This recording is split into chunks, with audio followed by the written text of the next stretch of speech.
तो चलें जी, along with जैसे बहुत सारे बच्चे पूछ रहे थे कि सर क्या रिफ्रेशर बैच अलग होगा या वो रेगुलर के साथ ही चलेगा, तो भाई अभी जो भी क्लासेस होंगी वो अलॉन्ग विद रेगुलर साथ साथ होंगी। और जो टॉपिक्स ऑब्वियसली मैं पीछे कवर करा चुका हूँ, आई थिंक दो ही हैं, एक है IFRS 9 और दूसरा लीजेस, वो दोनों आपने रिकॉर्डिंग देखनी होंगी और उसका मैं शेड्यूलर आपको बना के दे दूंगा कि भाई ये शेड्यूल है, इसको फॉलो करके आप दो तीन लेक्चर कवर करके आप वहाँ तक पहुँच जाएँ। सही है जी।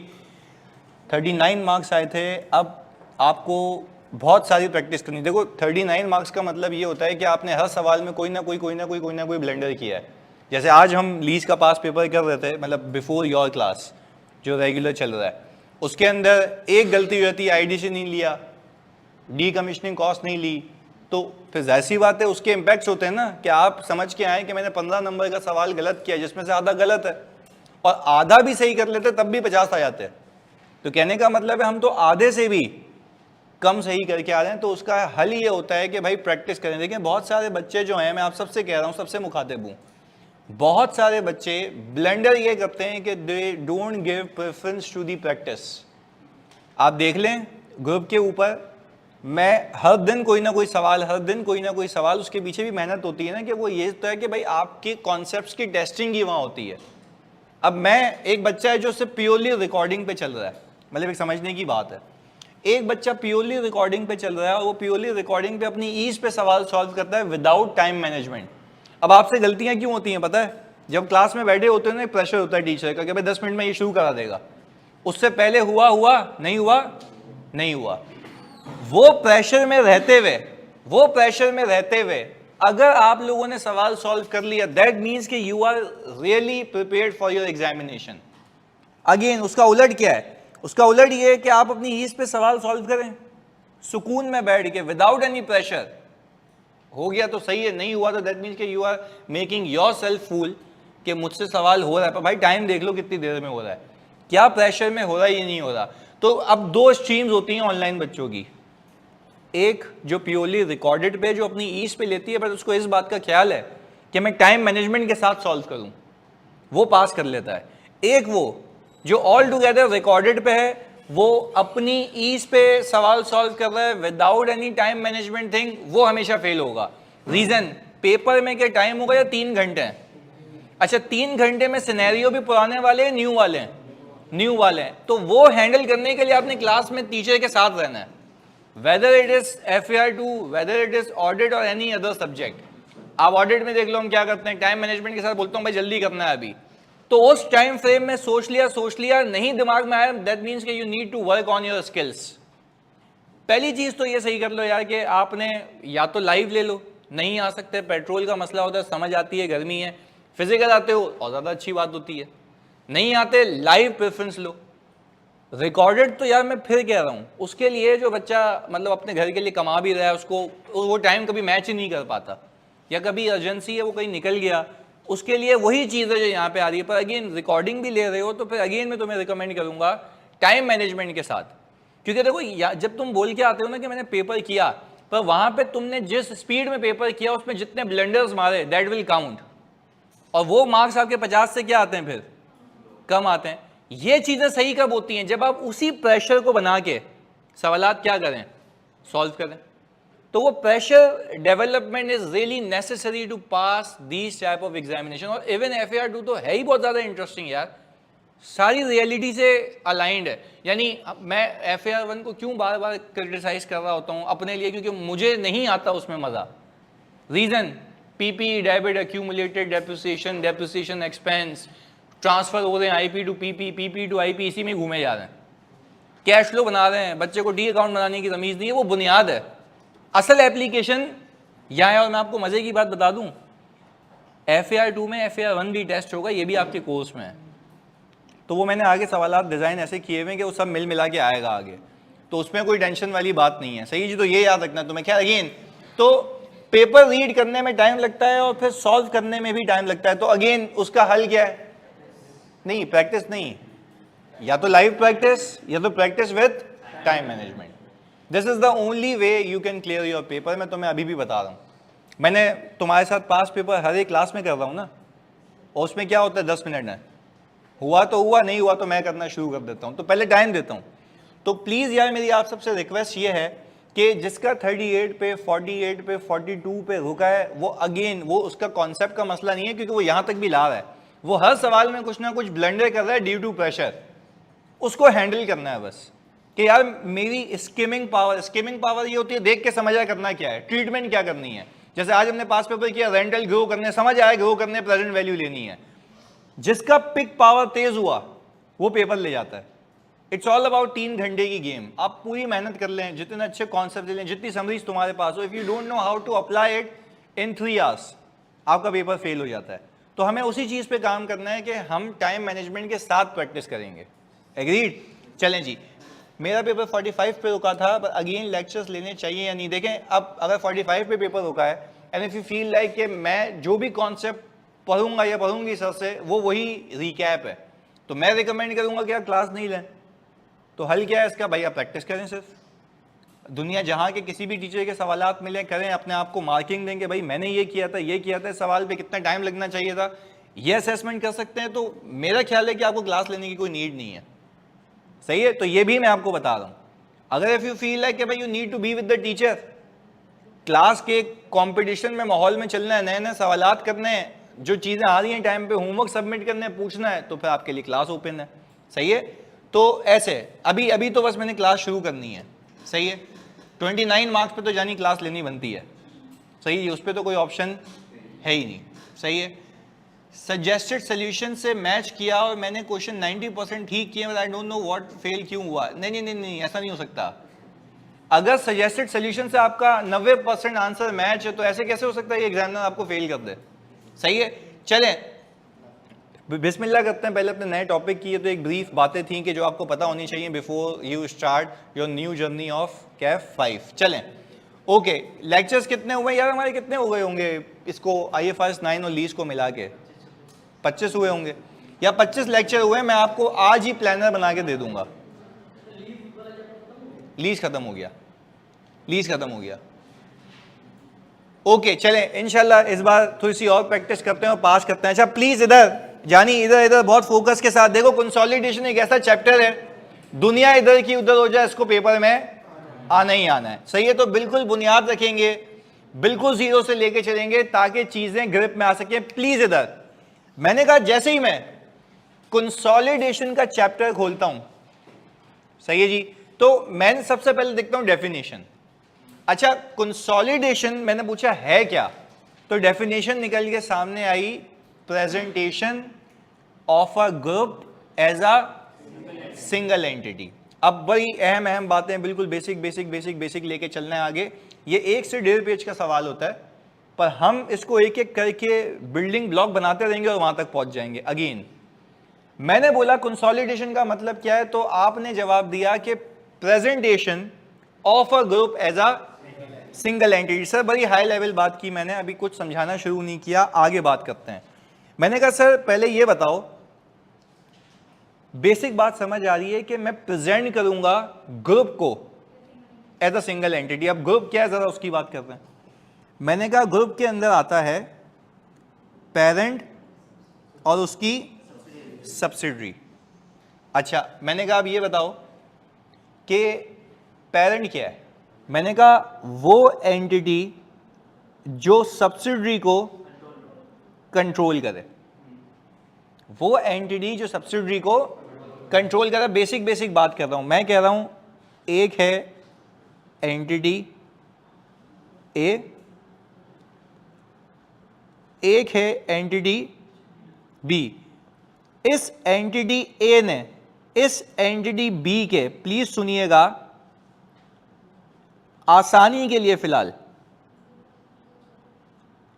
100% शेयर्स एक्वायर किए हुए। तो मैं तुमसे पहले बेसिक बात पूछता हूं, क्योंकि जो फ्रेश पहली बार क्लास ले रहा है उसके लिए भी इक्विवेलेंट होनी चाहिए ये बात। अगर मैं किसी और कंपनी के 100% शेयर्स खरीद के बैठा हूं और मेरी अपनी भी एक कंपनी है, कहने का मतलब ये कि मैं ए का भी मालिक हूं, बी का भी मालिक हूं। बात समझ आ रही है? फिर से, मैं ए का भी मालिक हूं, तो मेरी मालियत के अंदर कितनी कंपनीज आ रही हैं? 2। ये बात पहले आपने भेजे में फिक्स कर लेनी है। अच्छा वापस से, पैसा अवेलेबल था मेरे पास, मैंने एक कंपनी बना दी जिसका नाम है ए। कोई बोले एंटिटी ए का ओनर कौन है, मैं बोलूंगा मैं हूं। मैंने फिर क्या किया, अच्छा एंटिटी ए के अंदर अपने एसेट्स आ रहे होंगे, अपनी इनकम्स आ रही होंगी, अपने रिसीवेबल्स आ रहे होंगे, व्हाटसोएवर, वो हो गई एंटिटी ए। अच्छा मैंने देखा एंटिटी ए के अंदर मेरा ही पैसा है ना, मैं तो शेयर होल्डर हूं, मैं एंटिटी ए का 100% मालिक हूं। एंटिटी ए के पास पैसे मौजूद थे, एंटिटी ए ने क्या किया, मैंने बोला एंटिटी ए तुम अपने नाम से कंपनी बी खरीद लो, क्योंकि आपको ये पता है ना कि कंपनी का सेपरेट लीगल स्टेटस होता है। कि अब तुमसे सवाल पूछता हूं वापस, अब कोई बोले एंटिटी बी का मालिक कौन है, एंटिटी ए, मुझे नहीं कहना, अब एंटिटी ए, तो अब मुझसे पूछा जाए मैं कितनी कंपनियों का मालिक हूं, क्योंकि जब मैं एंटिटी ए को ओन करता हूं 100% और एंटिटी ए बी को ओन करती है 100%, टेक्निकली मेरा ही पैसा है ना, यानी सारे डिसीजन एंटिटी ए के कौन लेता है। तो जब एंटिटी ए की 100% ओनरशिप एंटिटी बी में है, तो जब मैं इसके डिसीजन लूंगा तो यही उसके, तो अल्टीमेटली मेरा कहने का मतलब यह है कि एंटिटी ए और एंटिटी बी मेरी मालियत है।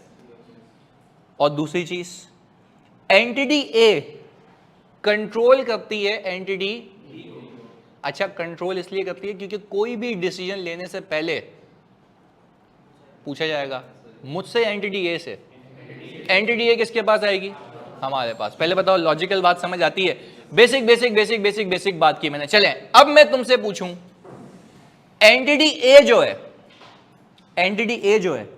वो एंटिटी बी की पेरेंट है, और पेरेंट की डेफिनेशन क्या है, वो एंटिटी, मैं फिर रिपीट कर रहा हूं, पेरेंट की डेफिनेशन क्या है, वो एंटिटी जो किसी कंपनी को कंट्रोल करे, वो एंटिटी जो किसी एंटिटी को कंट्रोल करे, उसको हम अंग्रेजी में क्या कहेंगे, पेरेंट। देखो ये रहा पेरेंट।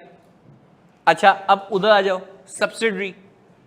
सब्सिडरी का मतलब यह है वो एंटिटी जिसको पेरेंट कंट्रोल करे, तो क्या वो कंपनी नहीं है, पर वो किसी की सब्सिडरी है, वो किसी की सब्सिडरी है। पहले बताओ लॉजिक समझ आती है। अच्छा अब जरा वापस से रिकैप करते हैं, डेफिनेशन को पढ़ते हैं वापस से, बिल्कुल बुनियाद बनानी है। पहले तो कोई तुमसे पूछे what does it actually mean by consolidation, आपका जवाब आएगा प्रेजेंटेशन, अब ग्रुप को हटाते हैं, presentation of parent and subsidiary as a single entity, यानी आपकी जो असल मालियत है वो भी बताओ। क्योंकि फॉर एग्जांपल अगर मैं टैक्स पे कर रहा हूं और मुझे अपनी वेल्थ स्टेटमेंट दिखानी है, तो मैं सिर्फ ये दिखाऊंगा या बीबी, तो उसको हम कहते हैं कंसोलिडेटेड फाइनेंशियल स्टेटमेंट्स। कौन सा एफएस, कि एक साथ अपनी वेल्थ बताओ, पर वेल्थ कब बताओगे, जब आपके कंट्रोल में हो। भाई अगर चीज मेरी नहीं है तो मेरे कंट्रोल में, तो मैं अपनी बना के कब दिखाऊंगा, जब मेरे कंट्रोल में हो। पहले बताओ बेसिक बात समझ आती है। तो आज के बाद आपसे पूछा जाए what does it actually mean by consolidation, तो आपका जवाब आएगा presenting a group as a, and what does it actually mean by group, parent और उसकी तमाम कह रहा हूं, एक से ज्यादा भी हो सकती हैं, बिल्कुल हो सकती है। तो अगर एक कंपनी है एंटिटी ए, उसने उसके भी 100% खरीद लिए, उसके भी 100% खरीद लिए, उसके भी 100% खरीद लिए, तो हम ये कहेंगे कि एंटिटी ए तो इटसेल्फ ओनर अपनी कंपनी की तो है ही है, साथ साथ 3 और कंपनियां इसकी हैं। तो अगर मुझे पूरी मालियत देखनी है तो मैं सबको मिला दूं। और मैं आपको एक बात बताऊं, ओवरऑल इंटरनेशनली, क्योंकि मैं तो वैसी बात है ग्लोबल ऑडिट्स भी कर रहा होता हूं, ओवरऑल इंटरनेशनली कॉन्सेप्ट ही कंसोलिडेटेड एफएस का है। क्योंकि जो कंपनी बनती है वो अलग अलग कंपनी को खरीदती रहती है, कि उसके बिजनेस अलग होते हैं, उसके बिजनेस पे हम देखते हैं साल के आखिर में आके कि सबके बिजनेस उसको मिला दूं, तो असल में वैल्यू जनरेशन क्या है, दिस इज कॉल्ड कौन से एफएस, कंसोलिडेटेड फाइनेंशियल स्टेटमेंट्स। पहले बताओ बेसिक बात समझ आती है। तो again if we repeat the definition, हम ये कहेंगे कंसोलिडेशन का मतलब क्या है, presenting a group as a, and what does it actually included in the group, parent और उसकी सब्सिडरीज। अगर मैं पेरेंट और उसकी सब्सिडरीज को मिला दूं तो मुझे पता लग जाएगा कि जो कंपनी का ओनर है उसने हर एक बिजनेस से कितने कमाए, हर एक बिजनेस में क्या क्या एसेट्स हैं, हर एक बिजनेस की कौन कौन सी लायबिलिटीज हैं। पर वो तब पता लगेगा ना जब एक हो जाएगा। पहले बताओ बात समझ आती है। उसके लिए स्टैंडर्ड बनाया गया कंसोलिडेशन का, प्लीज बेसिक डेफिनेशन यहां तक कॉपी करो तो आगे लेके चलते हैं। बेसिक सी डेफिनेशन ये जल्दी जानिए, प्रैक्टिस करते हैं उमर। अलग अलग बनेंगी, क्योंकि अलग अलग नहीं बनेंगी तो कंसोलिडेटेड तो बन ही नहीं सकती, सही है, अलग अलग तो बनेंगी। अच्छा, पाकिस्तान के अंदर ना securities and exchange commission of Pakistan यानी SECP ये कहता है एंटिटी ए को तुम अपने FSB बनाओगे, बी को कहता है तुम अपने FSB बनाओगे और दोनों मुझे जमा कराओगे। फिर एंटिटी ए को कहता है कि तुम अपनी कंपनी की भी मालिक हो, बी के भी मालिक हो, तो तुम एक काम करोगे, तुम एक कंबाइन FS बनाओगे। हमें देखनी है तुम्हारी असल वैल्यू, हमें देखनी है।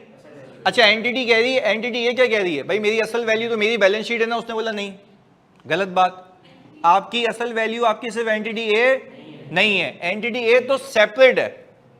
अगर असल मालियत देखना चाहता हूं इसकी, तो क्या मैं ये कहूंगा कि बी का भी तो यही मालिक है ना। तो ये एक सेल्फ कितनी कंपनियों का मालिक है, दो, एक खुद का। तो कहने का मतलब है दोनों को मिला के देखो कि पूरे असासे, पूरे एसेट्स, पूरी ऑब्लिगेशंस, पूरी कमाई कितनी है। This is why we prepare कौन सा FS, कंसोलिडेटेड FS। ये बेसिक बात, सिर्फ डेफिनेशन अभी शुरू की है, अभी तो एक एक करके हम इसमें ऐड करेंगे। क्लैरिटी है, पक्की बात है। और अगर मैं ग्रुप के वर्ड को रिप्लेस कर दूं parent and subsidiary as a, यानी जो मालिक है और जो दूसरी कंपनी का ओनर, उसको मिला के दिखा दो कि दोनों को मिला के हालात क्या है। क्लैरिटी है, पक्की बात है। ऑनलाइन में तो प्लीज बताओ यहां तक क्लैरिटी है। गूगल पेरेंट कंपनी है एंड यूट्यूब सब्सिडरी कंपनी। हाँ, अगर गूगल पेरेंट कंपनी है और कोई एक सब्सिडरी कंपनी है तो दोनों को मिला के, चलो इसको हम यूं बताते हैं, इसको यूं बताते हैं, प्लीज सुनना। मैं जैसे कि एग्जाम्पल दे रहा हूं कि PDCL का ऑडिट मैं करता हूं। अच्छा, PDCL है Pakistan telecommunication company limited. PDCL की एक सब्सिडरी है यूफोन। सब्सिडरी बोले तो जिस पे अभी थोड़ा सा अल्फाज चेंज करेंगे, जिस पे कंट्रोल है, जिस पे, तो मैं कह रहा हूं PDCL is a parent, Ufone is a, तो क्या अलग कंपनी नहीं है, उसका वजूद नहीं है, वो कमाती नहीं है, उसके एसेट्स नहीं है, उसके टावर्स नहीं है, उसकी लाइबिलिटीज नहीं है, सब है। चलो अब दूसरा, इसी PDCL की यू माइक्रो फाइनेंस बैंक, जो यू पैसा की ऐप है, वो भी है, वो भी सब्सिडरी है, 100% ओनरशिप कंट्रोल। तो PDCL कितनी कंपनीज को कंट्रोल कर रही है। अच्छा, तो वो अपनी खुद की भी तो मालिक है, तो कितनी कंपनीज हो गई।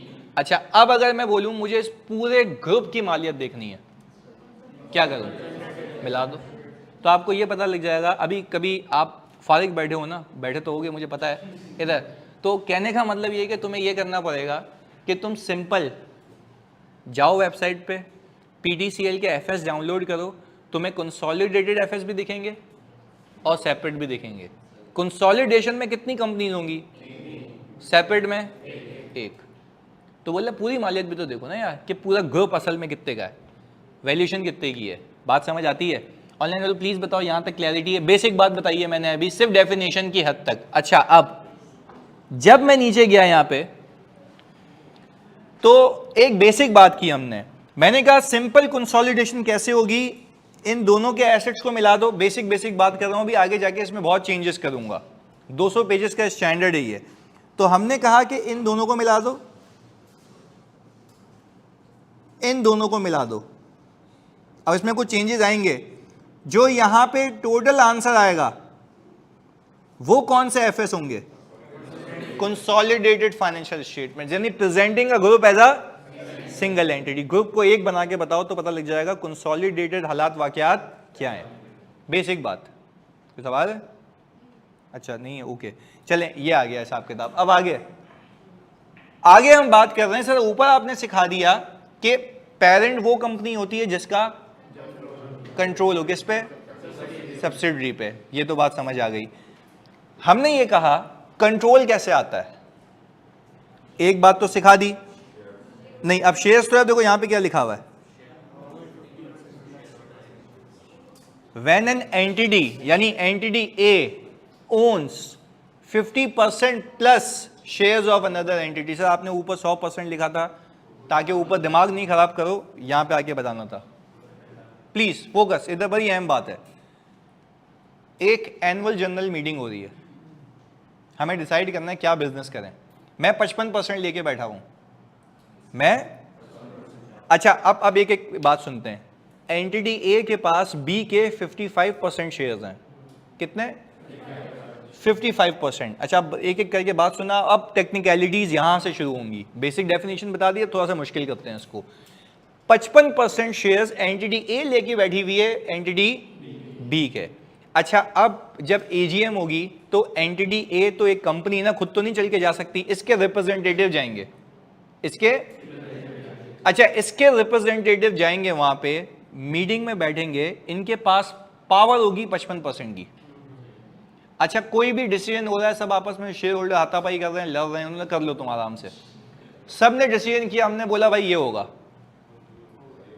होगा क्यों भाई? Majority wins and I have the single majority. यार खत्म हो गई कहानी।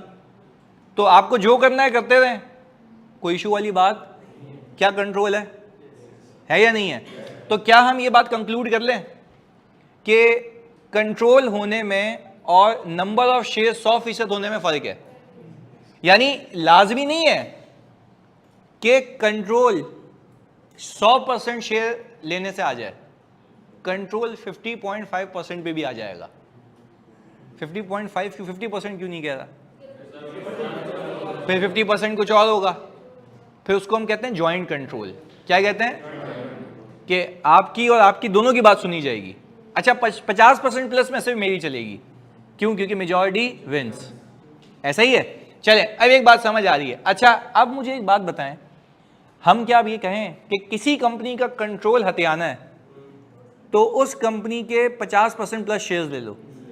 It is not necessary that you should take 100% shares of that company, क्योंकि लाजमी नहीं है। पहले बताओ यहां तक। हाँ ये बिल्कुल ऐसा ही। देखो अलीज भी कह रही है बच्चा कितना भी बड़ा हो जाए रहता बाप के ही कंट्रोल में, तो चलो वो भी सही है। पर क्या कह रहे हो?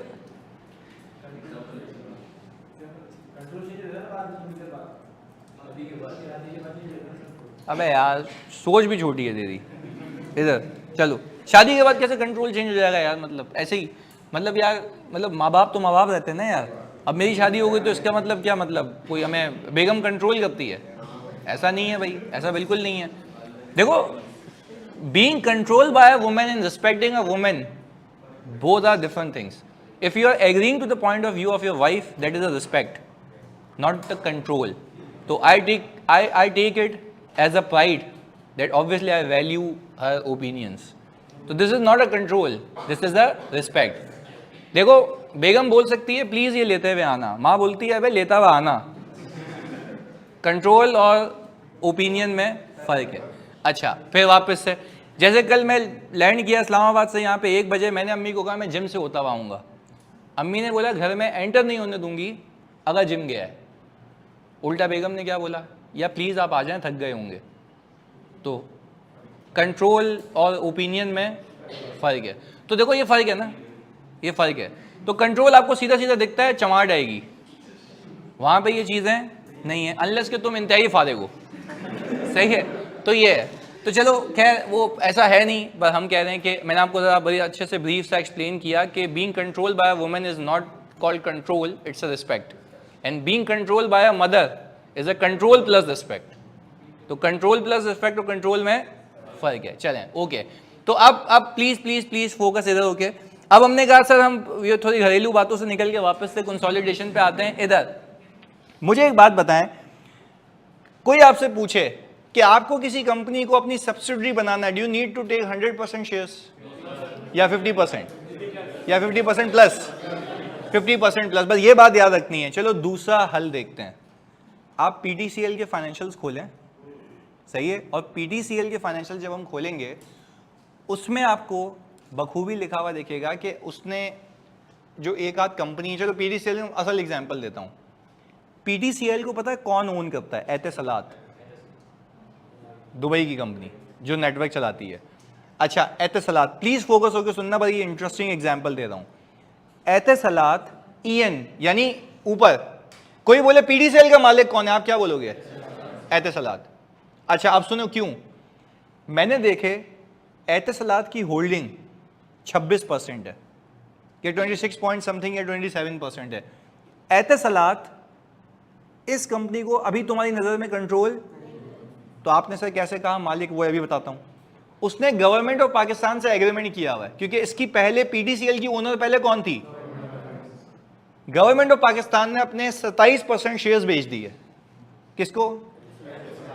अब कितने मालिक हो गए?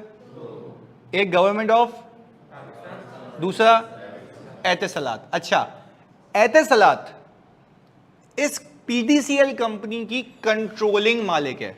कौन सी मालिक? अच्छा अब आप कह रहे हैं सर ये तो फजूल बात कर रहे हैं आप, 27% पे कंट्रोल कैसे आया? Share holder agreement. क्या लिखा हुआ है? शेयर होल्डर एग्रीमेंट में ये लिखा हुआ है, प्लीज सुनना, मैं दो बातें बताऊंगा अभी। शेयर होल्डर एग्रीमेंट में ये लिखा हुआ है, any decision that has to be taken will be taken by Etisalat. तो अब मैं मालिक कितने परसेंट का हूं? 27 या 26% का। कंट्रोल 100%। कंट्रोल यही सीखना है। इट इज नॉट नेसेसरी कि तुम 50%, देखो बाय डिफॉल्ट बेसिक फिनोमिना क्या है, 50% प्लस ले लो, पर तुम इतने केपेबल हो जाओ। यानी एतिसलात ने पता है क्या कहा? एतिसलात ने कहा कि पाकिस्तान में किसी के पास ऐसी टेक्नोलॉजी नहीं है जो हम रख के बैठे हुए हैं, तो हम अगर यहाँ पे आएंगे तो हमें कंट्रोल चाहिए ताकि हम इसको एक्सपेंड करें। तो गवर्नमेंट ऑफ पाकिस्तान कहेगी हमें क्या फायदा होगा? गवर्नमेंट ऑफ पाकिस्तान को बोला गया कि भाई तुम्हें डिविडेंड मिलेगा। नहीं यही बात समझ? क्या मिलेगा? डिविडेंड, और टैक्स अलग मिलेगा। सुने, जो भी PDCL कमाए, तो मैं तुम्हें एक व्यू दे रहा हूं ना, क्योंकि मैं तो खैर इस चीजों में इन्वॉल्व हूं। जब PDCL कमाएगा तो प्रॉफिट आएगा, प्रॉफिट पे टैक्स लगेगा। टैक्स किसको जमा होगा? गवर्नमेंट ऑफ पाकिस्तान को। अच्छा जो आफ्टर टैक्स प्रॉफिट है वो रिटेन अर्निंग में जाएगा, फिर वो एज अ ओनर बैठा हुआ है, तो एज अ ओनर जब बैठा हुआ है तो उसको क्या मिलेगा? डिविडेंड। तो गवर्नमेंट ऑफ पाकिस्तान ने कहा सही है, हम आपको ये स्टेक बेचते हैं, आप ही कंट्रोल रखें क्योंकि आपको हमसे ज्यादा नॉलेज है। तो मालिक कितने हैं? और मैं अल्लाह की कसम खा रहा हूं, जब पैसे का बंटवारा होगा तो 27 के रेशियो में और रिमेनिंग रेशियो में ही होगा ना। पर इसका मतलब यह है कि कंट्रोल गवर्नमेंट ऑफ पाकिस्तान कर रही है या एतिसलात कर रहा है, ये फर्क है। तो यानी आपको अगर किसी कंपनी का कंट्रोल हथियाना हो तो उस केस में what you guys need to do, पहला शेयर्स ले लो। अच्छा ऐसा भी होता है कि शेयर्स लेने के बाद भी कंट्रोल, क्यों? Share holder agreement. बात समझ आती है? तो किया हुआ क्या, जरा ये भी समझें। किया हुआ ये है इन लोगों ने कि जो PDCL के बोर्ड ऑफ डायरेक्टर्स हैं, सही है, बोर्ड ऑफ डायरेक्टर्स पे 4 मेंबर जो बैठे हुए हैं वो बैठे हुए हैं गवर्नमेंट ऑफ पाकिस्तान के, और 5 मेंबर जो बिठा दिए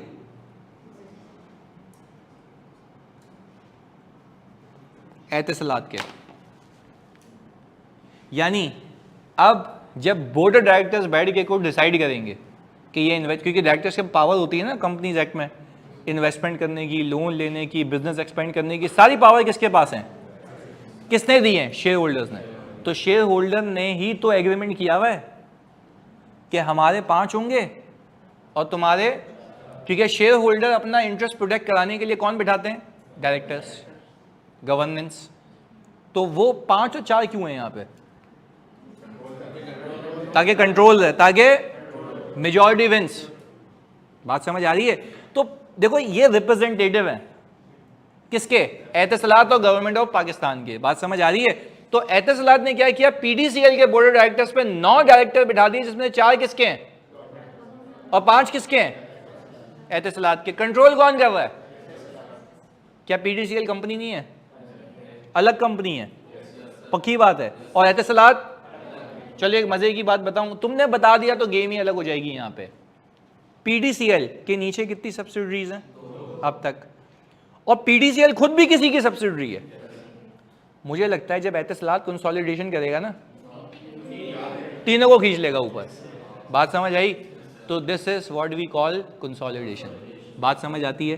तो हमने ये सीखा अभी इस एग्जाम्पल में, डिटेल प्रैक्टिकल एग्जाम्पल में, कि आपके पास कंट्रोल आता है दो तरीके से, either you own 50% plus shares और either you have a shareholder agreement और nomination at the board of directors. Please copy करें उसको जल्दी से जी।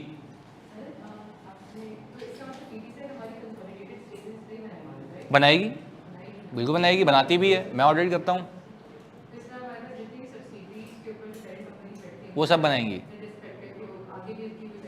हाँ, हम देखो लोकल लॉ के हिसाब से बनाते हैं, वैसे तो अल्टीमेट पेरेंट बनाता है, पर पाकिस्तानी कानून के हिसाब से पीडीसीएल को भी क्या करनी है, कंसोलिडेशन। और फिर ऊपर जो अल्टीमेट है वो कौन है, एतिसलात। अच्छा, एतिसलात की सब्सिडीज आपको यूके में मिलेगी, वोडाफोन में भी उसकी इन्वेस्टमेंट है और इंडिया में भी है, वो सारी चीज़ें हैं, वो सारी सब्सिडीज को खींच के एक बना देगा। Presentation of a group as a single entity. अभी अकाउंटिंग कैसे होगी वो तो अमेजिंग बातें हैं इसमें, बट अभी तो सिर्फ कॉन्सेप्ट बेसिक सा।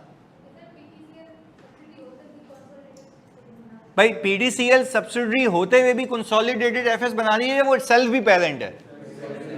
अच्छा देखो, मुझे एक बात बताओ, सोच क्या, प्लीज सुनना, एक फर्क है पर प्लीज सुनना। पीडीसीएल जब तक इन दोनों चौरंगियों को अपने पास नहीं लाएगी तो एतिसलात इन तीनों को कैसे ऊपर खींचेगा? लॉजिकल बात है ना। तो पहले पीडीसीएल को कहा भाई पहले तू अपना काम कर, इन सबको एक साथ लेके आ, और फिर हम अपना काम करेंगे, क्योंकि हम तो तुम्हें कंट्रोल करते हैं और तुम आगे दो को, तो मेरे लिए तो तुम तीनों कंट्रोल लो, क्योंकि तुम्हारा डिसीजन मेरे बगैर नहीं हो सकता, उसका डिसीजन तुम्हारे बगैर नहीं हो सकता, तो मैं तो तीनों को ही ऊपर कंसोलिडेट करूंगा। तो पर ये करेगा तो ऊपर जाएगी ना कहानी। क्लियर है भाई? 1000 की सब्सिडी आती है, मैंने मैक्सिमम सब्सिडी की कंसोलिडेट 55 की है, 55 कंपनीज की कंसोलिडेशन। तो पाकिस्तान में 12 होंगी, 12 की होगी मैक्सिमम, बट जब दुबई ग्रुप ऑफ कंपनीज की होती है ना सारी, एतिसलात की देख लो तुम, 25 मिलेंगी तुम्हें, तो बहुत बड़े बड़े ग्रुप होते हैं वहां पे तो कोई भी चीज करने के लिए कंपनी खोल दी जाती है ना, 100% ओन्ड, है ना। वहां पे तो यही है कि 100% ओन कंपनी खोल ली तो उसका बिजनेस डेवलप होता है, तो वो ग्रुप आती है जी। भाई सवाल सुनना है सबने यहाँ, जानी हमने शेयर होल्डर एग्रीमेंट किया, भाई ने आगे नहीं, स्टेक आ गया, स्टेक क्या क्या मतलब है? हाँ, डिसीजन मेकिंग की पावर आ गई।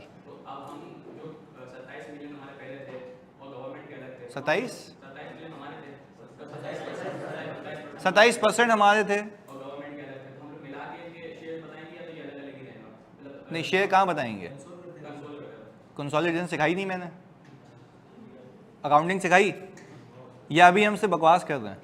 सिर्फ बकवास कर रहे हैं। बकवास ये कर रहे हैं कि दोनों को मिला के बताएंगे, कैसे ये बताया नहीं है। ये तो टेंशन गेम ही यही है कंसोलिडेशन की कि करेंगे क्या। अभी तो हम ये सीख रहे हैं सब्सिडरी है या, मैं तुम्हें एग्जांपल देता हूं, जिस दिन एग्जामिनर का दिमाग शार्ट हुआ ना, वो तुम्हें सिनेरियो देगा ऊपर, तुम सब्सिडरी होगी नहीं चिपका के आ जाओगे, और सब्सिडरी होगी तुम बोलोगे सब्सिडरी, तो उसी पे तो काम कर रहा हूं। वो बोलेगा, उसको पता है बच्चा रट्टा लगा के आया, टकाटक प्लस माइनस किया आंसर, वो एक लेवल ऊपर निकल जाएगा, वो बोलेगा पहले ये तो पूछ लूं इससे, इसको पता भी है कि सब्सिडरी है या, तो हम पहले उस पर काम कर रहे हैं कि पहले कंट्रोल देख लो कैसे आता है, तो वो आप ये सीख रहे हैं। तो अभी अकाउंटिंग कैसे होगी, किसकी किताबों में क्या होगा, वही तो 200 पेजेस हैं जो भी करेंगे एक एक करके, सही है। अच्छा एक सवाल पे मैं आपका सवाल का जवाब देता हूँ। भाई आप लोग बताएंगे, एतिसलात वो पूछ रहे हैं हसीब क्या यूफोन को कंट्रोल कर रहा है? कैसे? पीडीसीएल के जरिए। अगर कोई भी उसमें तुम ये सोचो, तुम खाली दिमाग लगाओ ना, इसको तो मैं और भी अच्छे से समझाता हूँ, चलो खुल के, ताकि अब तुम थोड़े से बड़े हो गए हो, समझ आती है तुम्हें, डांट खा खा के। इधर यूफोन के रेवेन्यूज में कुछ गलत हुआ तो अल्टीमेटली ऊपर का पीएनएल खराब हो जाएगा। अगर भाई यहाँ से उठ के सब चीज जाएंगी ना ऊपर, तो पिछले साल शेयर होल्डर देखेगा एतिसलात का कि भाई इतना कमा रहे थे ओवरऑल। अच्छा ओवरऑल क्यों? क्योंकि जो एतिसलात का मालिक है, कोई बंदा होगा जो एतिसलात का मालिक है, मैं तुम्हें बताऊं, वो बोलेगा मैं इन सारी कंपनियों से डिविडेंड ले सकता था, अब नहीं ले सकता। अच्छा मैं सारी कंपनियों से डिविडेंड कैसे ले सकता हूँ? अब तो सभी कंट्रोल है ना ऊपर, वो तो बोलेगा किस में मसला था, तो जांच पड़ताल होगी, पता लगा यूफोन। एतसलात सीधा बोलेगा मसले क्या है वहां पे निकालो, ऑडिटर को बुलाओ क्या हुआ था। तो this is how it goes. इतनी खतरनाक मॉनिटरिंग होती है ऊपर तक। अब भाई बिलियन रुपीस लगे हुए होते हैं, तो बिलियन रुपीस के लिए मॉनिटरिंग भी तो ऐसी होगी ना। तो कंक्लूजन क्या निकला, क्या एतसलात यूफोन को कंट्रोल करता है? अच्छा, कोई भी वहां पे मसला होगा, क्या उसके लिए वो पूछ सकता है? किससे पूछेगा? पीटीसीएल से क्यों पूछ रहा है? अच्छा, पीटीसीएल जवाब देने पे पाबंद है क्योंकि, और पीटीसीएल यूफोन से पूछेगी, वो उसका जवाब देगा क्यों? कंट्रोल। तो अल्टीमेटली जवाब किसको देना है? एतसलात को। This is how the control is established. Etisalat यार डायरेक्ट पूछ सकता है, पर एक बड़ा आदमी डायरेक्टली नहीं जाता ना, सीधी सी बात है। मतलब भाई मैंने तो ऑब्जर्व किया ना, मैं तो ऑडिटर हूं ना इस कंपनी का, तो एतसलात मतलब तुम क्या समझते हो? पीडीसीएल उसके लिए चिल्लर है, ये सोच लो। पीडीसीएल उसके लिए इममटीरियल है, इममटीरियल पूरे ग्रुप का 1% है, ये सोच लो। पीडीसीएल पूरे ग्रुप का, और पीडीसीएल की बैलेंस शीट में 200 बिलियन के तो सिर्फ एसेट्स हैं, 200 बिलियन, नॉट मिलियन, बिलियन के। तो कहने का मतलब ये कि उसके लिए इममटीरियल है, वो पूरी भी बर्बाद हो जाए उसको फर्क। पर कहने का मतलब ये है कि वो डायरेक्टली क्यों नहीं पूछेगा, क्योंकि तुम बताओगे मुझे एतसलात पीडीसीएल को मॉनिटर कर रहा है, पीडीसीएल, तो असल जवाब देने का जो पाबंद है वो पीडीसीएल है, और पीडीसीएल को जवाब कौन देगा? यूफोन और यू बैंक, जो भी मैंने आपको कंपनी का नाम बताया। चलें, अब 3/4 मेजॉरिटी बिल्कुल हो गया। अच्छा देखो, आप ये कह रहे हैं, हसान कह रहे हैं 3/4 मेजॉरिटी रिक्वायर्ड होती है स्पेशल रेजोल्यूशन के लिए। चलो अभी बात कर लेते हैं।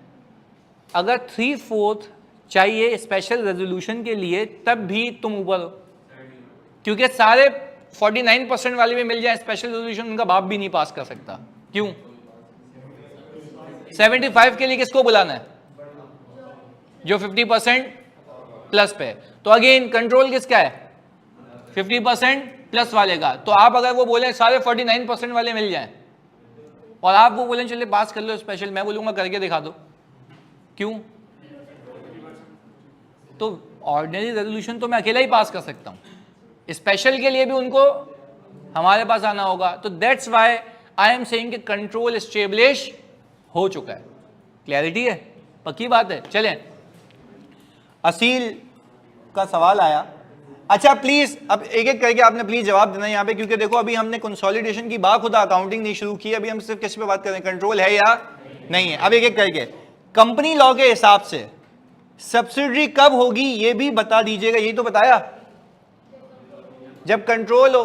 तो कंट्रोल कैसे आता है? या तो रिप्रेजेंटेशन ऑफ डायरेक्टरशिप, या तो शेयर होल्डर एग्रीमेंट, या 50% प्लस। वो तो मेजॉरिटी की बात करता है ना। अब मेजॉरिटी कितने तरीकों से आ रही है? 3, तो वो तीनों बता दिए, तो उसमें कोई फर्क नहीं है। आगे सर, अब जैसे, हाँ बिल्कुल ऐसा ही है। ईएन अपनी स्टेटमेंट में पीटीसीएल और उसकी तमाम सब्सिडीज को शो करेगा। क्या फरीद भाई सही कह रहे हैं? हाँ भाई, क्या ये सही कह रहे हैं कि एतसलात जब अपना प्रॉफिट एंड लॉस बनाएगा तो उसके अंदर अपने भी रिजल्ट्स होंगे, पीटीसीएल के भी होंगे, यूफोन और कहने का मतलब यह है कि पीटीसीएल तो ऑलरेडी इनको अपने पास लेके आ चुका होगा, फिर ये सीधा सीधा ऊपर चले जाएंगे। कैसे जाएंगे? अकाउंटिंग अभी नहीं सीखी, बेसिक बात की है। चले पहले बताओ भाई, कंट्रोल वाला मंजन समझ आता है? पक्की बात है। फिर आपका सवाल। हाँ जी,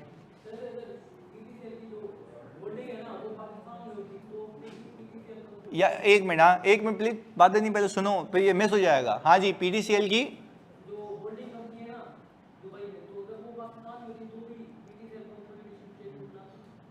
नहीं, फिर अल्टीमेट बनाती ना, क्योंकि उस पर अप्लाई नहीं होता ना। फिर तो सही कह रहे हो, फिर तो अल्टीमेट बनाती। जी, कोई एक क्या हो सकता है? मतलब तुम बताओ कोई एग्जाम्पल। नहीं, मैं वैसे कह रहा हूं ना, कैसे हो सकता है? मतलब यही होगा ना, या तो मैं एग्रीमेंट कर लूंगा, या असल में 50% प्लस का मालिक हूंगा। इसके अलावा तो कोई समझ नहीं आता। कंट्रोल हासिल करना है ना, तो मैं क्या करूंगा, या तो शेयर्स में मेजॉरिटी होगा, और शेयर्स में मेजॉरिटी नहीं है तो मुझे पता है मेरे पास बिजनेस चलाने की कैपेसिटी नहीं है, तो मैं किसी और को इख्तियार दे दूंगा। जब इख्तियार दे दूंगा तो इख्तियार देने का ही मतलब क्या है, कंट्रोल। और वो कैसे आता है, by virtue of share holder agreement. फिर वो ही रिप्रेजेंटेटिव, दोनों शेयर होल्डर्स अपने बोर्ड में लोग बिठा देते हैं, जिसमें बोर्ड मेंबर ज्यादा किसके होंगे, जिसको कंट्रोल चाहिए, वो एग्रीड है ना, वरना तो ये आपस में फड्डा करेंगे भाई हमारे मेंबर ज्यादा होंगे, पर वो पहले तय हुआ होगा और यहाँ पे डिसाइड करेंगे ये लोग उनके बिहाफ के ऊपर। क्लियर है, एग्रीमेंट में लिखा होता है तभी तो कंट्रोल आएगा, अदरवाइज कैसे आएगा जी।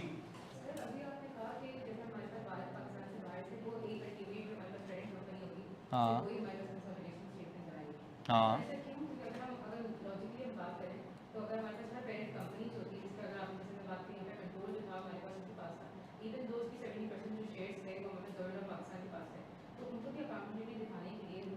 किसको,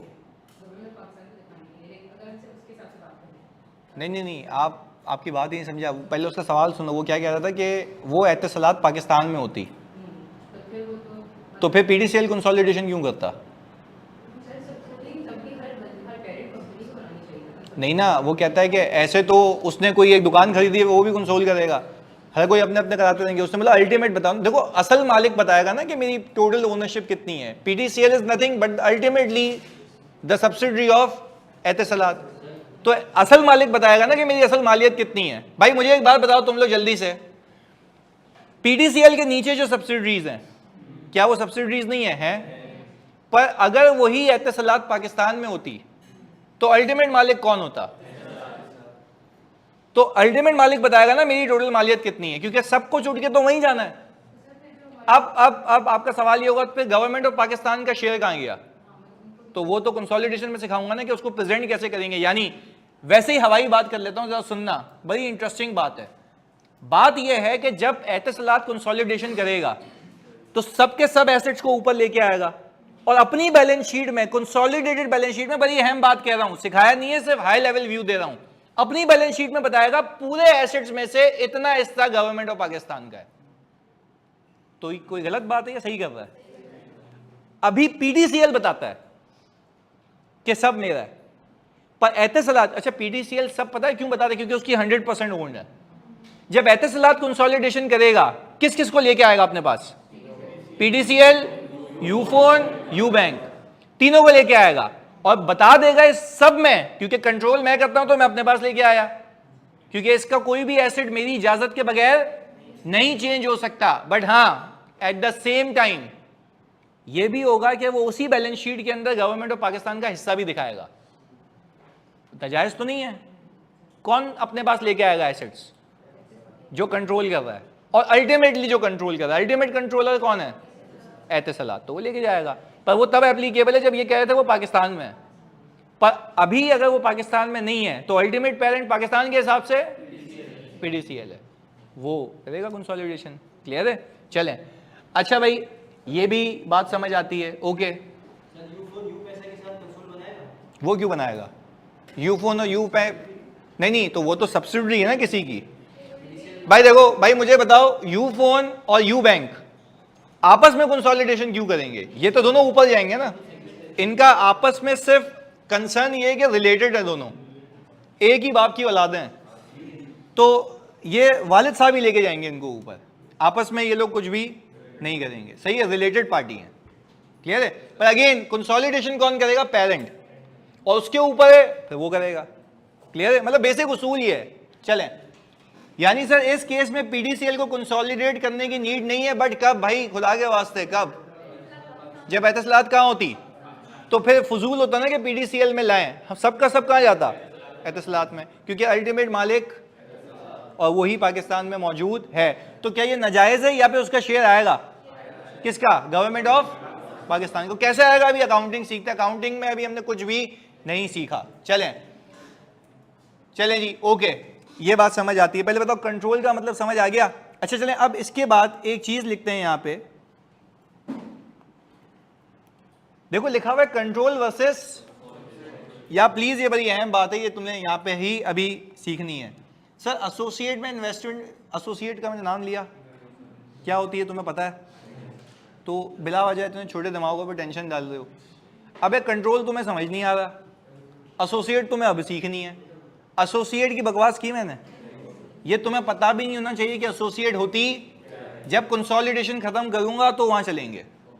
अभी एसोसिएट की कोई भी बकवास नहीं होगी, बिला वजह अपने जहनों पे प्रेशर नहीं डालो। अभी हम सिंपल सिंपल सीख रहे हैं, एक कंपनी दूसरी कंपनी की कंट्रोलिंग मालिक, साथ साथ बोलोगे एक कंपनी कंट्रोलिंग मालिक, and in order to obtain the control do you need 100% shares या 50% प्लस?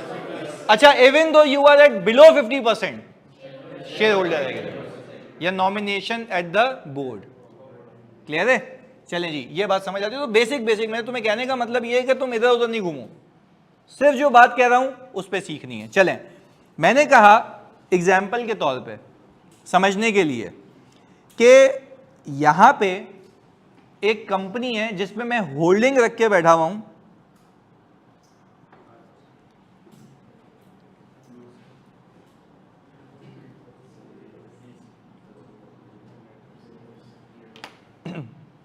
ऐसा नहीं करूंगा कि उसके एसेट्स का 55% ले आऊंगा।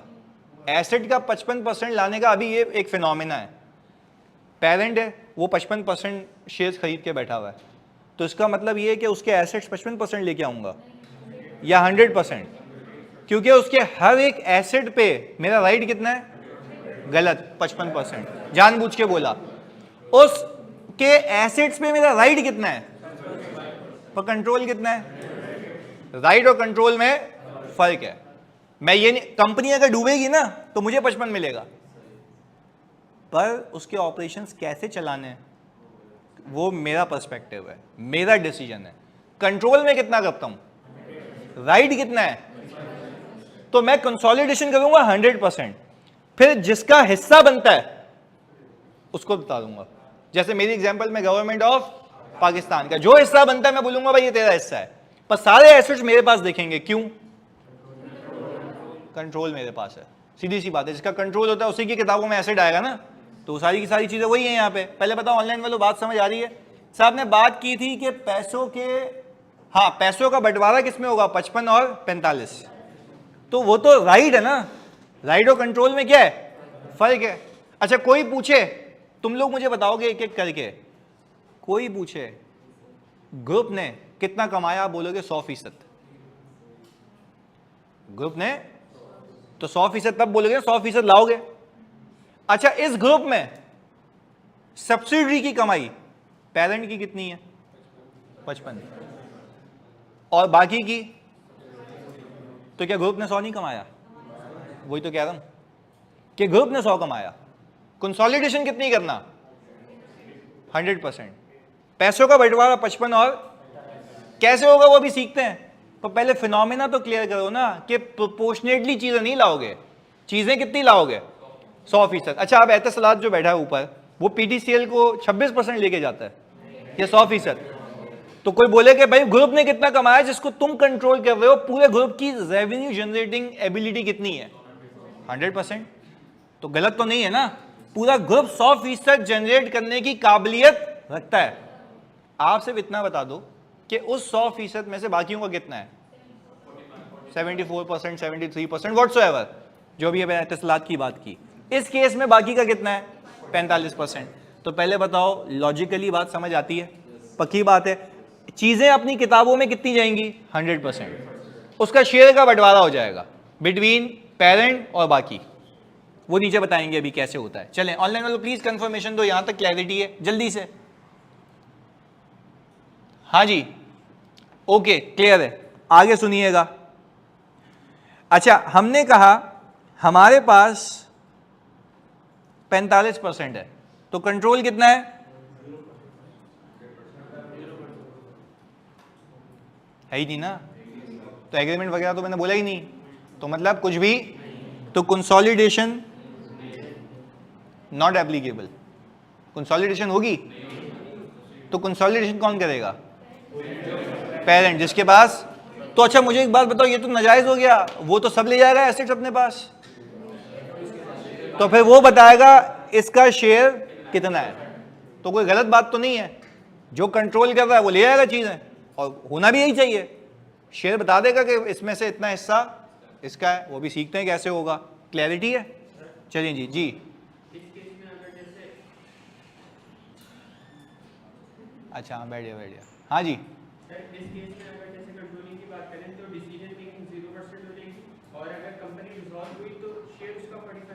हाँ ये सही बात। देखो कह रहा है इस केस में सर जो आपने दूसरा केस करवाया है, ये पहला और ये दूसरा, सर जो आप दूसरे केस की बात कर रहे हैं ना, इसके अंदर अगर मैं पावर की बात करूं तो मेरे पास पावर है। क्यों? कंट्रोल किसी और के पास है। चलो ये बात तो ठीक हो गई, कंट्रोल मेरे पास नहीं है तभी कितना लिखा। अच्छा फिर हमने कहा कंसोलिडेशन होगी?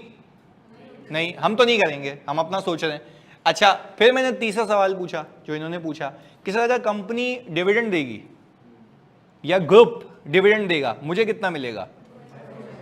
तो सर मेरा तो कंट्रोल ही नहीं है। राइट तो है ना, उसूल की बात है, राइट तो है, तो वो तो 45 तो मुझे मिलेगा ना, अब चाहे मैं कंट्रोल करूं। पर हाँ ये डिसीजन कौन लेगा डिविडेंड देना नहीं देना? वो पेरेंट कंपनी। तो फर्क कितना आ जाता है ना कि पैसे रखूं, री इन्वेस्ट करूं। चलो मैं वैसे ही तुम्हें बताता हूं, मतलब पब्लिक इंफॉर्मेशन है। मैं कल एजीएम में गया था पीडीसीएल की, तो वहां पे share holder minority share holder. कौन सा शेयर होल्डर? अच्छा माइनॉरिटी मतलब कि जिसके पास कंट्रोल, हाँ होल्डिंग है पर कंट्रोल। आप यकीन करें वो इतना पढ़ा लिखा नॉलेजेबल बंदा, उसके बाद अच्छे खासे शेयर्स थे पर फिर भी कंट्रोल नहीं था। वो आई थिंक 5% रखता होगा, 4%, और पीडीसीएल के 5-4% भी बहुत होते हैं। तो खैर वो ये बोलता गया कि भाई you keep on investing our money again and again again and again again again without asking ourself. जो कंट्रोलिंग मालिक थे उन्होंने क्या बोला? We truly respect your opinion but we are the controlling owners.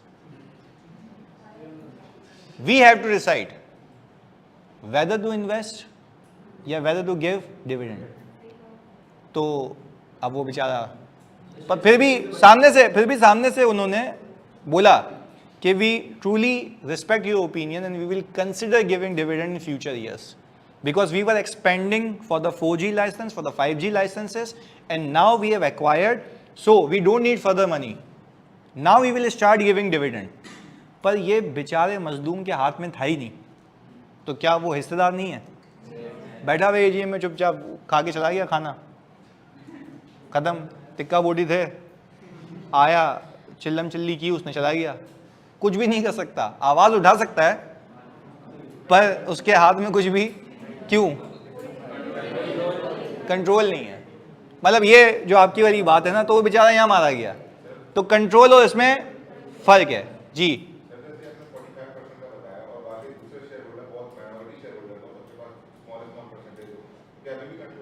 नहीं है, तुम्हें पता है वो तुम्हारा साथ देंगे, या तो तुम्हारा कोई बचपन का गुलखान दोस्त हो वो बोले मेरे साथ ही देगा। ये कहने का मतलब ये है कि वो कह रहा है कि भाई आपके पास 45 हो, बाकी सबके पास एक 2% हो भाई, या तो पे तू घेर ले किसी को कि तेरे साथ मिलके डिसाइड करे, तब भी कंट्रोल नहीं होगा, ज्वाइंट कंट्रोल होगा, तब भी कंट्रोल नहीं होगा। क्या होगा? तो मतलब मुझे तो लगता है तुम जब शेयर परचेस करोगे ना, एजीएम के बाहर खड़े हो जाओगे, यानी बात सुन कितने तेरे पास, तो मेरा तो 45 से 6 चाहिए। अच्छा मुझे एक बात बताओ, जब 6 को तुम ले भी आओगे तब भी तुम्हारा कंट्रोल नहीं है, ज्वाइंट कंट्रोल है। रीजन, अगर वो निकल जाए तो विश है उसकी, तो ये ज्वाइंट कंट्रोल है। इसकी अकाउंटिंग होती है IFRS 11 में, वो हम फाइनल की बात है। पर खैर सवाल था तुम्हारा तो मैंने उसको एड्रेस कर दिया। पर इसके लिए तुम्हें मेरे ख्याल से ये करना पड़ेगा, सिगरेट पीते हुए बोला भैया लगाओगे, तो बोला भाई 2 शेयर आ जा, 2% 3% से खींच खींच के तुम अपने पास ले आ। पता है अंदर जाके तेरे साथ गेम कर दी उन्होंने, बोला हम तो जानते ही नहीं है इसको, बात सिगरेट पीनी थी ले ली हमने इससे, अब ये जाने इसका काम जाने, तुम वही 45% लेके बैठे हुए हो। बात समझ आ रही है? चलो एक आगे जाके इस एग्जाम्पल को याद रखना, आगे एसोसिएट कराऊंगा तो उसमें काम आएगी।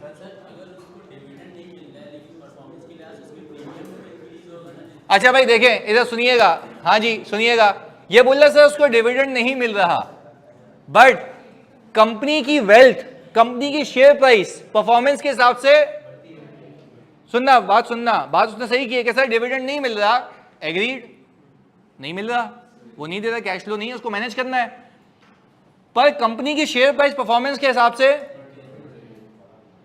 वो उसको सामने बैठा हुआ सीएफओ कह ही नहीं सकता था, क्योंकि सीएफओ अकाउंटेबल है ना, डायरेक्टर्स बैठे हुए हैं। अच्छा जो डायरेक्टर बैठे हुए हैं वो एतसलात के हैं, मेजॉरिटी डायरेक्टर किसके बैठे हुए हैं, हालांकि 26% ओन करके मेजॉरिटी डायरेक्टर किसके, कंट्रोल है ना। अच्छा वो बेचारा कह रहा है कि मेरा तो प्राइस ऊपर जा रही है, तो फिर वो कह रहे हैं कि बेच दो, वो बोल रहा भाई बेचने भी तो नहीं है, अगर बेचूंगा तो ये जो है वो भी चला जाएगा, तो मुझे चाहिए कांस्टेंट रिटर्न। क्या चाहिए, देखो बेचना तो ऐसा है कि you are exiting from the company, यानी आप एग्जिट कर रहे हैं ना, तो क्या एग्जिट हमेशा ऑप्शन होता है क्या, नहीं, आपका कैपिटल गेन तो आ रहा है बट आप उसको रियलाइज, तो वो बोला भाई डिविडेंड देते यार, वो रोज पे रहा था। तो मैंने तुम्हें ऐसी कहानी सुना दी कि मतलब ये कल ही हुआ है, तो मैं सुन के तुम्हें याद आया कि चलो ये तुम्हें बताता हूँ कि ये हिसाब किताब चल रहा था। अच्छा भाई वे फिर एक और हाइपोथेटिकल सिचुएशन बनाई है भाई ने, सर क्या ऐसा हो सकता है कि एक कंपनी बाय शेयर्स पेरेंट हो, बाय शेयर्स पेरेंट हो और दूसरी company by agreement of share holder, भाई ये कैसे हो सकता है भाई, तो इसी एग्जाम्पल पे रख लो ना, शहीद क्या हो गया, ये पीडीसी वाली एग्जांपल यही तो है, बाय शेयर्स तुम्हें लगती पेरेंट कौन है, पार्सल में कौन है, तो बाय शेयर ये थोड़ी ना कि वो पेरेंट है तो वो अलग अकाउंटिंग कर रही है, अलग कर रही है, नहीं, पेरेंट कोई एक होगा। अगर शेयर होल्डर एग्रीमेंट नहीं है तो जीओपी, और शेयर होल्डर एग्रीमेंट है तो एतसलात, खत्म हो गई बात, दोनों कैसे हो सकते हैं जी। भाई सवाल सुनना है जानी, मेरे को लगता है आज तुम मतलब सब सीख लोगे मार्केट के डायनामिक्स। हाँ 45% हमारे पास होल्डिंग है, 45% हाँ दूसरों के पास है, नहीं तो आपको कैसे पता उसमें माइनर है, भाई सुनना जानी इधर, भाईजान ये कह रहे हैं कि सर हमारे पास 45 है और बाकी किसी के पास 20, 5, 10 ऐसे पड़े हुए हैं, तो कोई पेरेंट नहीं है, कोई भी नहीं करेगा, तो बोल भाई कंसोल, इसको टेंशन है कंसोल कौन करेगा, भाई जब कोई पेरेंट नहीं है तो कंसोलिडेशन होगी नहीं, क्यों नहीं होगी, not a single individual is controlling the company. हाँ अब जब ये एजीएम में बैठेंगे तो शो ऑफ हैंड्स आपने देखा है उसमें कंपनी लॉ में, by show of hand voting होगी और जिसके वोट ज्यादा हुए वो नहीं, वो डिसीजन प्रिवेल कर जाएगा, वो डिसीजन, पर कंट्रोल में ऐसा नहीं होता, we don't need any other person, क्यों, कंट्रोल है, तो फर्क समझ आया, कंट्रोल में और नॉर्मल होल्डिंग में फर्क है, क्लियर है। अब तू किसी एक कंपनी का शेयर ले ले, वैसे ही बता रहा हूं, अगर तेरे को ये मस्ती करनी है, एजीएम का तो ये इनविटेशन आएगा, सही है, और ऐसी कंपनी में जाना जहां पे तेरे को जिसका कंट्रोल हो, तो कोई बोलेगा कि इस डिसीजन को कौन अपोज करेगा, तो तू अकेला हाथ खड़ा करेगा, अच्छा सबको पता है सब हाथ क्यों नहीं खड़ा कर रहे, कोई हो ही नहीं सकता, अपोज करके भी क्या कर लेगा, बोले अच्छा thank you so much side में आ जाए, सही है, तो कहने का मतलब ये है कि ये तो पता है ना आपको कि हो ही नहीं सकता कुछ, क्योंकि कंट्रोल किसके पास है, भाई वो जो बेचारा शेयर होल्डर आया हुआ था वो क्यों मजबूर था, तो वो सिर्फ इल्तिजा कर सकता है ना कंट्रोलिंग मालिक से कि भाई यार ये देख ले मैं भी शेयर होल्डर हूं पर मैं कंट्रोलिंग मालिक, तो शेयर होने में और पावर होने में फर्क है, तो शेयर और पावर का गेम है, तो वही कंसोलिडेशन में सीखेंगे। भाई कंट्रोल समझ आ गया, चलें जी अल्लाह का शुक्र है, चलें। अच्छा अलीश भाई कह रही हैं सर जल्दी से क्लास हम अगर सीख लें कंसोलिडेशन तो फॉर्म में मज़ा आएगा बड़ा। मैं आपको बताऊं जिस बच्चे की कंसोलिडेशन, कैश फ्लो और ये रिपोर्टिंग अच्छी होती है ना फर्म में, वही बच्चा एक्सेल करता है। यानी जब मैंने आपको बताया कि 55 कंपनीज की कंसोलिडेशन, 25 की consolidation is not the easy thing, पर आपकी जब इंडस्ट्री में जॉब हो रही होती है ना तो स्पेशली रिक्वायरमेंट आती है जॉब डिस्क्रिप्शन में, must have immense grip on consolidation, और वहाँ पे जाते जाते बच्चा ऐसा फारिग होता है कि फिर उसको, और फिर उसका एक्सपीरियंस भी लिखते हैं कि भाई एक्सपीरियंस भी हो कि ऐसा है कि 4-5 साल उसने कंसोलिडेशन की हुई हो, पता चले हमारी कंपनी में आके हमारी कंपनी की बजा दे, कंसोलिडेशन अलग ही चल रही है, पेरेंट का शेयर उसको, उसका शेयर उसको दिखा दिया। तो कहने का मतलब ये है कि बड़ा बेटा ईवाई ऐसा नहीं कर सकती, और चसी ईवाई अकाउंट्स क्यों बनाएगी, कॉन्सेप्ट ही तुम्हारे मतलब, अकाउंट्स कौन बनाता है, मैनेजमेंट, ईवाई चसी ऑडिट करती है, फजूल बात। अभी तूने क्या बोला, अच्छा फिर I take my words back because I am really connected with EY, इसलिए चले, पर जहाँ मैं हूँ वहाँ गलती नहीं है, सीधी सी बात है, हाँ जो बात है। अच्छा भाई आयशा कह रही है सर बैंक ने एक्सेसिव लोन दिया हुआ है और लोन कॉन्ट्रैक्ट में कंडीशन है कि बीओडी में मेजॉरिटी हमारी होगी, तो इस कंडीशन पर लोन अप्रूव्ड होगा, पर ये तो वो है ना कि डेट के केस में वो तो उसकी रिप्रेजेंटेशन बिठा रहा है। अच्छा, रिप्रेजेंटेशन बिठाना क्या उसको वोटिंग पावर देता है? अगर वोटिंग पावर देता तो कंट्रोल किसके पास चला जाएगा? बैंक के पास। That's it. चलें, अच्छा अब प्लीज प्लीज प्लीज फोकस के साथ जानिए, इधर इधर आगे चलते हैं। हमने जब कंट्रोल समझ लिया तो अब हम इसके असल क्रक्स के ऊपर चलते हैं कि कंपनी कैसे ऑपरेट करती है। अच्छा, अब जरा यहां पे एक बड़ी अहम चीज सीखनी है। पहले एक साथ एक जहीती से बता दो सारे बच्चों, क्या आप लोगों को यह बात क्लियर हो गई कि कंट्रोल में और ओनरशिप में फर्क होता है? यह बात हमने सीखी है। चलें अब आगे चलते हैं। मैंने कहा अब हम जो सीखेंगे, जो आप अपने पास हेडिंग डालेंगे, आप हेडिंग ये डालेंगे consolidation at the date of acquisition. यानी मैं कंसोलिडेशन उस दिन कर रहा हूं जिस दिन मैं कंपनी को एक्वायर कर रहा हूं। क्लियर है? वापस से मैं हेडिंग रिपीट कर रहा हूं, consolidation at the date of acquisition, यानी उस दिन पे कंसोलिडेशन करना सीख रहे हैं जिस दिन मैं किसी कंपनी को एक्वायर कर रहा हूं, उस दिन पे अकाउंटिंग सीख रहे हैं। और आगे ये भी लिखेंगे कि ओनरशिप 100% है। आगे ये भी लिखेंगे कि ओनरशिप 100% है। ओनरशिप 100% है, आगे ये लिखना है आपने।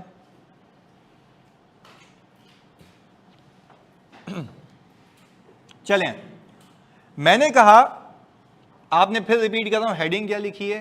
Consolidation at the date of acquisition with 100% ownership. बस ये बात याद रखनी है आपने। आ जाएं जी आगे। मैंने ये कहा, अभी तो बेहतरीन टाइम है, मजा आ जाएगा आज की क्लास में। सुनो खाली, अब कनेक्ट कैसे करते हैं सर, खाली ये देखना।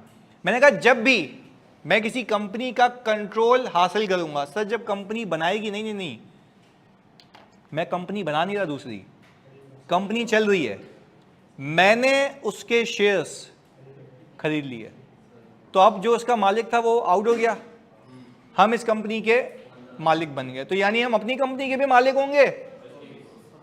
क्लियर है? मैं रिक्वेस्ट आपसे ये करूंगा, यहां भी हेडिंग लिख दें 100% की, सर अभी लिख देते हैं। बहुत ही टेक्निकल बात। इधर इधर आ जाओ प्लीज, फोकस जल्दी से इधर जल्दी। तुम लोगों ने लिख लिया काफी है ना यार, इधर। अब मैं फिर बता रहा हूं, बेस अच्छी बन गई ना, जैसे मैं ऑडिट में भी कहता हूं कि आपकी बेसिस अच्छी होनी चाहिए। आगे पे देखो गेम क्या चेंज होती है। Consolidation is same. एक क्लास मिस की, ये मैं बता रहा हूं, तुम्हें कोई भी बेवकूफ बनाएगा कि भाई आप आगे से कनेक्ट हो सकते हो, नहीं हो सकते। एक क्लास मिस हुई, आगे का नहीं समझ आएगा। तो मैं इसलिए कह रहा हूं 200 पेजेस को मैंने ब्रेक किया एक कॉन्सेप्ट के अंदर। तो खुदा के वास्ते रिक्वेस्ट होगी कि अटेंशन स्पैन आपका ज्यादा होना चाहिए। एक बार बेसिक समझ आ जाए ना तो गेम आगे अच्छी हो जाएगी। सुनते हैं, मैंने कहा हम अकाउंटिंग सीख रहे हैं उस दिन की जिस दिन मैं खरीद रहा हूं किसी कंपनी को, जो कि बना रहा हूं या ऑलरेडी बनी हुई है। बस ये बात याद रखिएगा।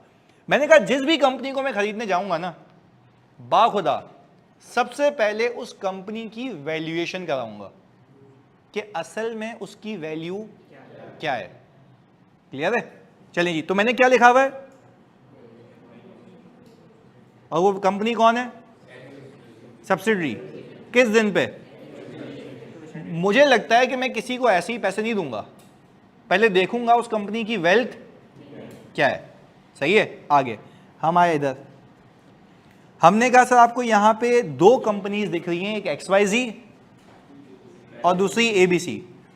XYZ कंपनी ABC कंपनी को 100% एक्वायर करना चाह रही है, अभी तक किया नहीं है। हमने ढूंढा इसके शेयर होल्डर को, ABC के शेयर होल्डर को। अच्छा, ABC का मालिक अभी कोई और होगा? यस, डेफिनेटली कोई और होगा। अच्छा, हमने कहा अब लकीली हुआ ये कि जो ABC का मालिक है वो एक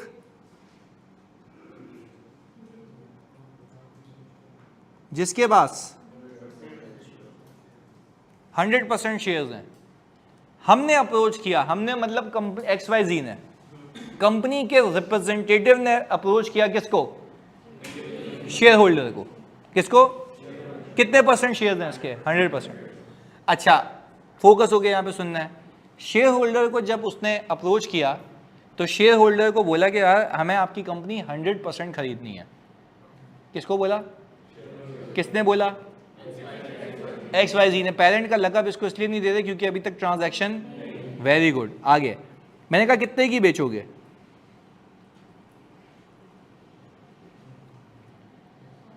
उसने बोला 8,000। 8,000 क्या है? एसेट्स। इस बात को याद रखिएगा, 8,000 क्या है?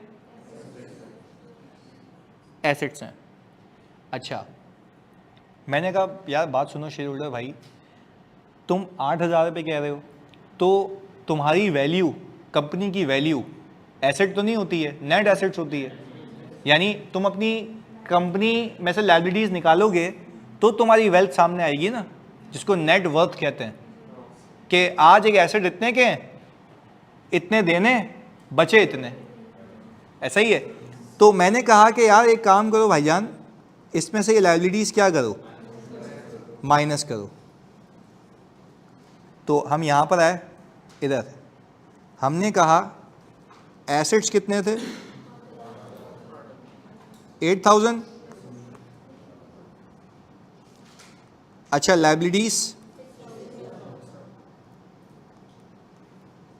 Net assets,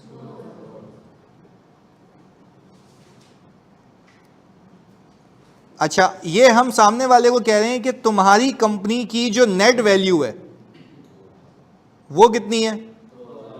2,000। अच्छा, अब इधर एक मिनट रुकिएगा, ये हो गया मेथड 1। अच्छा, मैंने कहा सर अगर हम इतनी लंबी कर रहे हैं और मैं सिंपल इक्विटी को पिक कर लूं तो शेयर कैपिटल कितना है इसका? 1,000 और रिटेन अर्निंग 1,000। ये भी कितना आ गया? क्योंकि एसेट्स में से लायबिलिटी माइनस करो तो इक्विटी बनती है ना। तो अब मैं तुमसे पूछूं आज के बाद, किसी भी कंपनी को खरीदने जा रहे हो तो उसके एसेट को देखना है या नेट एसेट्स को? अच्छा, इसका मतलब सीधी इक्विटी। क्लियर? ये 2,000 नीचे वाले is the reflection of assets minus, ऊपर भी यही किया हुआ है। अच्छा, मैं 2,000 निकाल के देने लगा था ऑनलाइन, मतलब यहां तक साथ हो, देखो डिस्कनेक्ट हुए कहीं भी बता देना, तुम लोग यहां तक साथ हो। वैल्यूएशन अभी खरीदी, अभी हमसे सोच रहे हैं कि करना क्या है, वैल्यूएशन चल रही है। एसेट का क्यों मना किया मैंने उसको? क्योंकि लायबिलिटीज भी बोला भाई लायबिलिटी भी चिपकेगी ना मुझे, तो आप बताओ नेट कितने पैसे, क्योंकि आज वो कंपनी डिसॉल्व भी करता तो अपने एसेट को बेचता, लायबिलिटी चुकाता, तो बचते कितने हैं? वही है वैल्यू। आगे सुनना प्लीज फोकस के साथ।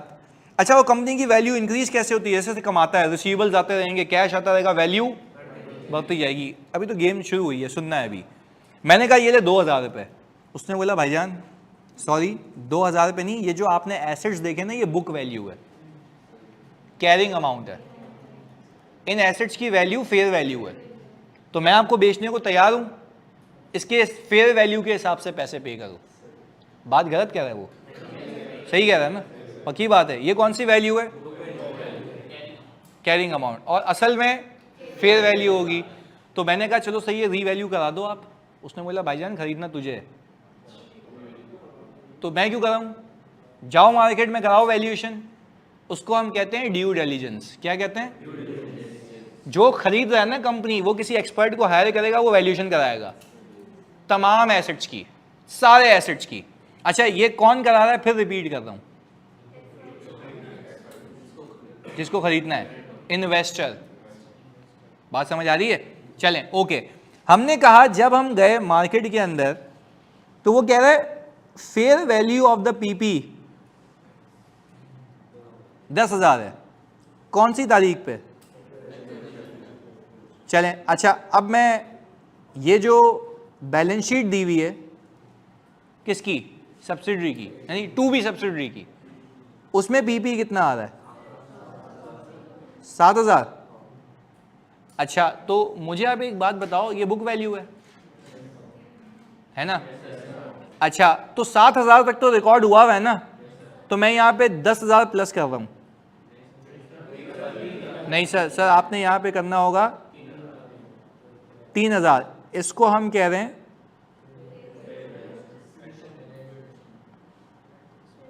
Fair value adjustment. सही है? 10 क्यों नहीं किया?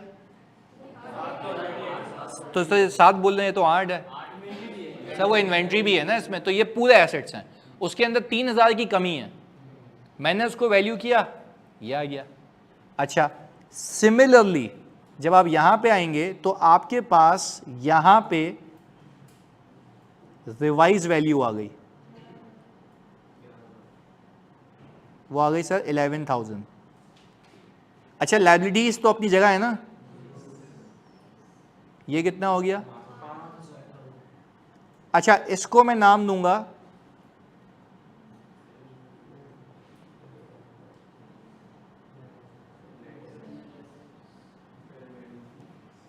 ये क्या थी? दोनों में फर्क है? अच्छा, असल वैल्यू कौन सी है? वो वाली। अच्छा, ये करने के बजाय हम सिर्फ ये कर लेते हैं इसमें,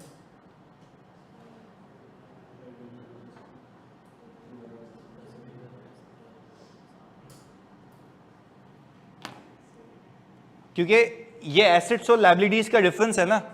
इसके तुम लोग बताओगे, इसके अंदर इस 2000 के अंदर पीपी कितना शामिल है? 7000।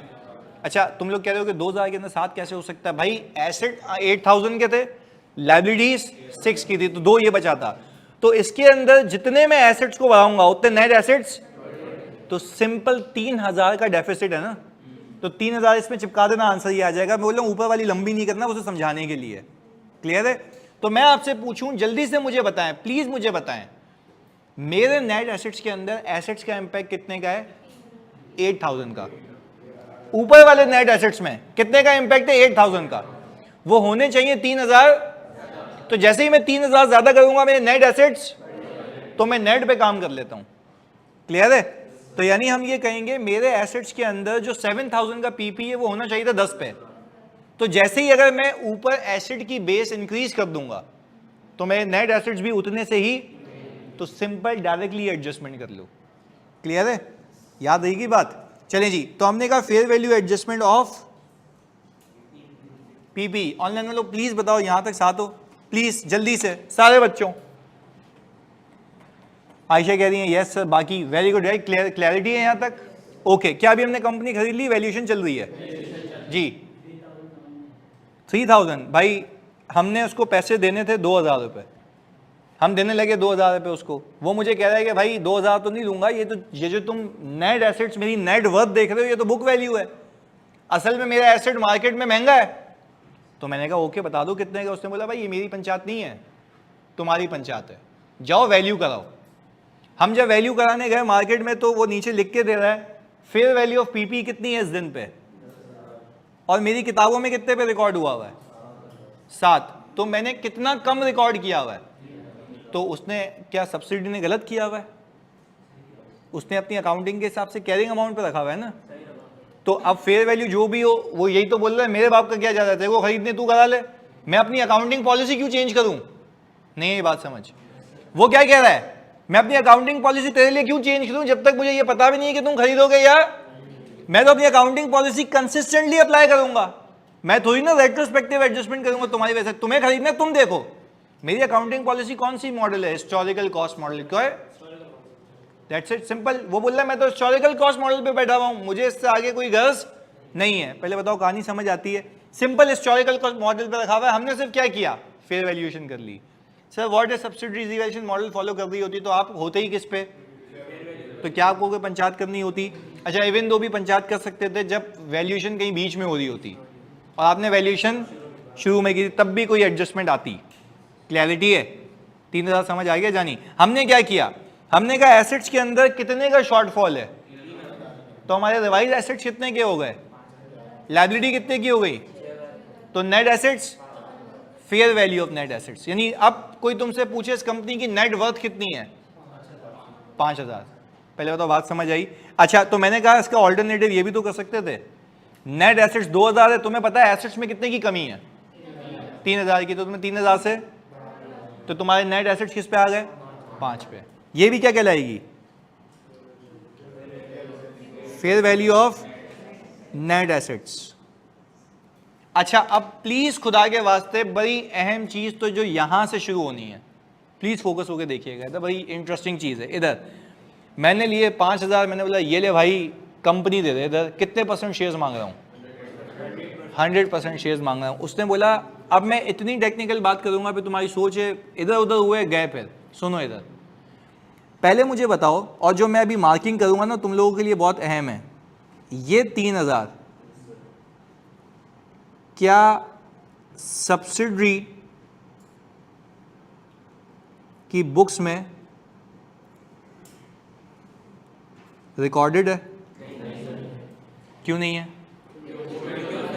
वो तो कॉस्ट मॉडल पे, हिस्टोरिकल कॉस्ट मॉडल पे, उसका इससे कोई ताल्लुक?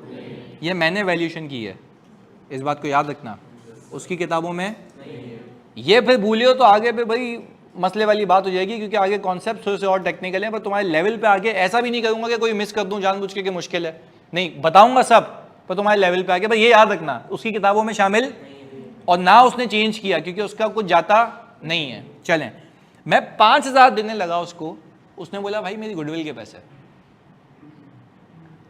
मैंने कहा गुडविल के पैसे मतलब यार? उसने बोला भाईजान 1 मिनट, आप चलती हुई कंपनी खरीद रहे हो और आपका मुझ में इंटरेस्ट आ ही कैसे गया? नाम है ना। तो मैंने कहा आप तो अभी मुझे उस चीज के पैसे दे रहे हो जो मेरी किताबों में मौजूद है, उसमें से भी 3000 मौजूद नहीं था।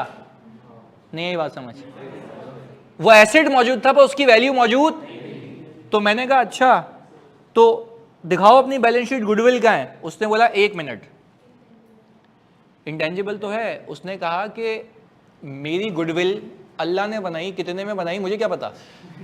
हाँ हाँ सही कह रहा है वो कह रहा है भाई मुझे क्या पता भाई। फॉर एग्जाम्पल, अच्छा फिर उसके कॉन्सेप्ट यहाँ से कनेक्टेड है। ये तो मैंने ये वाला एंगल दे दिया ना, इसके कॉन्सेप्ट यहाँ पे कनेक्टेड है। सब्सिडरी वाला बंदा कह रहा है कि भाई मेरी कस्टमर सर्विस, मेरे अच्छे बिहेवियर, मेरी क्वालिटी ऑफ गुड्स, इन सारे खर्चों में से ये कैसे अलग करूं कि गुडविल कितने की बनी? तो इसको अंग्रेजी में कहते हैं cost can not be reliably measurable. क्या कहते हैं? तो हम यहाँ पे ये लिख देते हैं, हम यहाँ पे लिख देते हैं goodwill was not recorded in the books of subsidiary because subsidiary can not reliably measure the cost of goodwill. हाँ जी ऐसा है भाई कि सब्सिडरी जो है वो कॉस्ट ऑफ गुडविल नहीं निकाल सकता। रीजन क्योंकि उसको पता नहीं है कि गुडविल बनी कितने की है। तो क्या गुडविल है? नहीं है, पर उसको ये नहीं पता कि गुडविल बनी कितने की है। तो चलो भाई ये बात तो समझ आ रही है कि उसकी किताबों में गुडविल नहीं है, उसकी किताबों में गुडविल नहीं है। अच्छा हमने सिंपल क्या किया, उसकी बैलेंस शीट उठाई, उसकी नेट वर्थ कितनी थी? 2000। उसने शोर मचाया, उसने बोला मेरी नेट वर्थ 2000 नहीं है, मार्केट वैल्यू होनी चाहिए। हमने मार्केट में गए, कितने का शॉर्टफॉल था? क्या ये इसकी किताबों में रिकॉर्डेड था? 3 नहीं। हमने बोला हम चलो देते हैं तुम्हें ज्यादा पैसे। ये उनकी बात हो गई, ये उन एसेट्स की बात हो गई जो उसकी किताबों में उनकी वैल्यूएशन हो गई। वो कह रहा है भाई उसके भी तो पैसे थे जो किताब में नहीं है। हम उसकी बैलेंस शीट में, हमने बोला कहाँ है गुडविल? उसने बोला भाई गुडविल तो नाम होता है ना, वो मेरी किताब में थोड़ी ना रिकॉर्डेड है। मैंने कहा क्यों नहीं रिकॉर्डेड है? क्योंकि उसको ये तो नहीं पता ना कि पूरे रोजमर्रा के खर्चों में गुडविल किस चीज से बन रही है, किस खर्चे से बन रही है, मुझे तो नहीं पता। तो वो भी सही कह रहा है। तो फिर वो कह रहा है कि क्या गुडविल है? नहीं है। अच्छा जब गुडविल की जो वैल्यू निकलती है ना, वो निकलती ऐसे है over and above your fair value of net assets. जो किताबों में चीजें उन सबकी वैल्यू निकाल लो, उसके ऊपर जो भी है वो गुडविल है। अच्छा पे गुडविल का फिनोमिना बनता कैसा है कि मार्केट में बायर्स कितने पैसे ऊपर देने को तैयार हैं, डिमांड एंड सप्लाई का रूल चलता है, उसके बेस पे निकलती है शेयर प्राइस। उस पर क्या निकलती है? अच्छा एसेट का क्राइटेरिया भी है, बिल्कुल ऐसा ही है। पहले बताओ यहां तक कहानी समझ आ रही है? तुम मुझे बताओ मुझसे 5000 क्यों नहीं ले रहा? वो गुडविल के पैसे मांग रहा है। अच्छा गुडविल उसकी किताबों में है? क्यों? वो कॉस्ट मेजर। अच्छा तो हम बोल रहे हैं यार जब तू कॉस्ट मेजर नहीं कर सकता मैं कैसे करूंगा? उसने बोला भाईजान 1 मिनट, आप जो मुझे ऊपर पैसे देंगे ना वो मार्केट के बीच में बिडिंग होगी, जो ऊपर पैसे होंगे वो गुडविल की फेयर वैल्यू होगी, वो गुडविल की। जो मेरा गेन होगा, किसका गेन होगा? सेलर का। जो सेलर का, और तुम्हारे लिए कॉस्ट होगी। मेरे लिए कॉस्ट क्यों होगी? अच्छा तो मैं मेजर कर सकता हूं कॉस्ट, मेरी जेब से जा रहा है, रिलायबली मेजरेबल। देखो 5 से ऊपर जो भी दे दो किसके पैसे हैं, लॉजिकल बात है ना कि नाम के पैसे दे दो। अच्छा मैं गया मार्केट में, नीचे क्या लिखा हुआ है, share price of the company is 70 पर शेयर। अच्छा मैंने क्या किया पता है, 10 रुपए का एक शेयर है, इसको डिवाइड किया 100 आ गया। आपने कहा सर इसको जब हमने 100 से डिवाइड किया, 10 से डिवाइड किया पहले, तो 100 शेयर्स आ गए, तो इसको मल्टीप्लाई करूं किससे, कितना आ गया। वो कह रहा है भाईजान मुझे 7000 चाहिए। मैंने कहा क्यों यार, रिटेन अर्निंग, वो तो सब ना पूरी कंपनी का सौदा कितने में हो रहा है, 7000 में। अच्छा अब जरा यहां पे देखते हैं, आपने कहा 100 शेयर्स इनटू, अच्छा मुझे अगर तुम ये समझा पाओ कि हुआ क्या है पूरी गेम में, हुआ ये है कि वो मुझसे एसेट्स के पैसे मांग रहा है, मांग रहा है सर, वो तो 8 थे।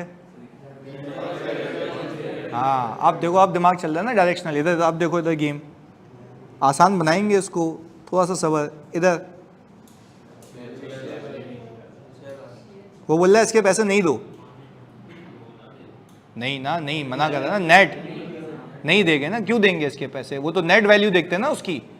तो बोल रहा है इसके पैसे चाहिए, इसके पैसे नहीं चाहिए। यानी जब मैं इस कंपनी को खरीद रहा हूं तो एसेट्स भी आ रहे हैं, साइड में ऑब्लिगेशन भी तो आ रही है ना, तो उसके पैसे क्यों दूंगा मैं। या तो मैं बोलूंगा सही है तुम सेटल करके दो मुझे, जब तुम सेटल करोगे तुम्हारे एसेट्स की वैल्यू, मैं मुझसे पूरे पैसे ले लेना। जब मैं उसको पैसे दे रहा हूं तो लायबिलिटी भी तो अज्यूम कर रहा हूं ना, तो क्या बिजनेस के साथ सिर्फ एसेट आ रहे हैं, लायबिलिटी भी आ रही है। अच्छा 7000 रुपए का ब्रेकअप बना रहे हैं, 11000 रुपए एसेट्स के, लायबिलिटी के। अच्छा अब एसेट्स को भी जरा अगर हम ब्रेक करें तो इसमें से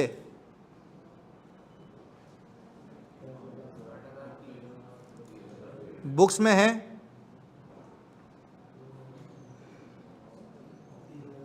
और हम ये कहते हैं इसमें हमने क्या की थी, कितने की, आप फोकस सिर्फ 11 पे करें, ये सिर्फ समझने के लिए, सही है। अच्छा अब 6000 वो नहीं मांग रहा मुझसे, पर वो मुझसे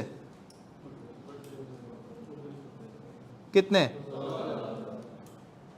क्या हम ये कह सकते हैं कि गुडविल निकालने का तरीका ये है, कंसिडरेशन कितनी है, वेरी गुड, कंसिडरेशन आ गई कितनी आपकी, 7000। इसके अगेंस्ट में नेट एसेट्स आपको कितने मिले, 5000। वो जो इसकी किताबों में, अच्छा वो भी अपडेटेड वैल्यू पे कितनी आ गई गुडविल, 2000। पर कोई आपसे पूछे आपने इस कंपनी को क्या सिर्फ एसेट्स और लायबिलिटीज खरीदे या गुडविल भी खरीदी, तो आपके लिए पैसे लगे ना जेब से, तो वो 7000 के अंदर ये शामिल है। पहले बताओ बात समझ आई। अब देखो अमेजिंग बात बताऊंगा कैसे क्लिक होती है, इधर देखना है, अटेंशन स्पैन इधर होना चाहिए, देखो कैसे कनेक्ट होते हो, इधर देखना। ये बंदा कौन सा बंदा, XYZ कंपनी, यहां पे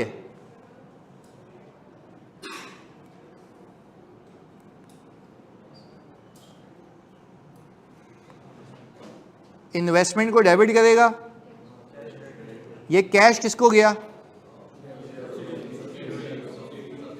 गलत, सब्सिडरी को थोड़ी ना जाएगा, शेयर होल्डर को। और ये इन्वेस्टमेंट किसकी किताबों में रिकॉर्ड हुई, पेरेंट की किताबों में रिकॉर्ड हो गई। अच्छा अब जरा मैं ऊपर गया, देखो कितना आ रहा है, 7000 रुपये। ये मैंने पूरी कहानी इसलिए बताई कि ये सिखा पाऊं कि इन्वेस्टमेंट कैसे आती है। ये इन्वेस्टमेंट किस में की हुई है, ABC में। तो क्या उस कंपनी का वजूद खत्म हो गया या अपनी जगह है, कहानी तो यहां से शुरू होगी कि अब दोनों को एक कैसे करना है। ये अपनी चलती रहेगी, साल के आखिर में आके दोनों को मिलाया जाएगा, वो अकाउंटिंग अभी बाकी है। पर पहले ये बात समझ आ गई कि ये 7000 कैसे निकाला गया है। अच्छा, 7000 के अंदर कैलकुलेटर तुम्हारे पास होना चाहिए, तुम मुझे करके बताओगे ये दोनों की बैलेंस शीट उस दिन की है जिस दिन इसको खरीदा ही है, हाँ या नहीं? ये बात आपने याद रखनी। ऑनलाइन वालों पहले बताओ यहां तक साथ हो। ये सिर्फ ये सिखाया, कैश उसको देके हमने अपनी किताबों में इन्वेस्टमेंट रिकॉर्ड कर ली और शेयर होल्डर को बोला निकलो। अब ये कंपनी एबीसी कंपनी किसकी है? XYZ कंपनी की। तो इसका सबूत क्या है? इन्वेस्टमेंट आ रही है, इन्वेस्टमेंट की हुई है उसके अंदर। पहले बताओ बात समझ आ रही है? यानी this investment has been done in ABC company and I am the controlling owner of ABC company. बात क्लियर है? चलें, अब ये इन्वेस्टमेंट मैं आपको ना खुल के बताता हूं। ये इन्वेस्टमेंट बता रही है कि आप उस कंपनी के एसेट्स को ओन करते हैं। अच्छा, उसके एसेट्स कितने आ रहे हैं? इसमें 3 ऐड करो, 11। उसमें से लायबिलिटीज माइनस करो, तो अगर 11 में से 6 माइनस किए तो 7 की रिकॉर्ड की हुई है। तो टेक्निकली अगर, खैर वो तो मैंने आपको सिखाया क्योंकि मैं वैल्यूएशंस में इन्वॉल्व होता हूँ ईवाई में, इस वजह से। सुनो, ये इन्वेस्टमेंट ये बता रही है पूरी कंपनी की मालियत इसमें छुपी हुई है। This is how the accounting has been looked at. Basic तो तुम्हें कोई भी सिखा देगा, इन्वेस्टमेंट डेबिट करो, कैश को क्रेडिट करो, तभी तो मैंने कहा था इसमें गेम्स अलग हैं।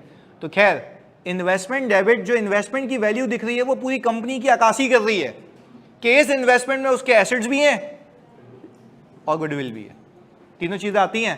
क्या हमने कंसोलिडेशन सीखी? नहीं, अभी हमने सीखी। हमने सिर्फ ये देखा कि what does actually the investment talks about. Investment बता क्या रही है, क्लैरिटी है? इसको कॉपी करें जल्दी से अच्छे से।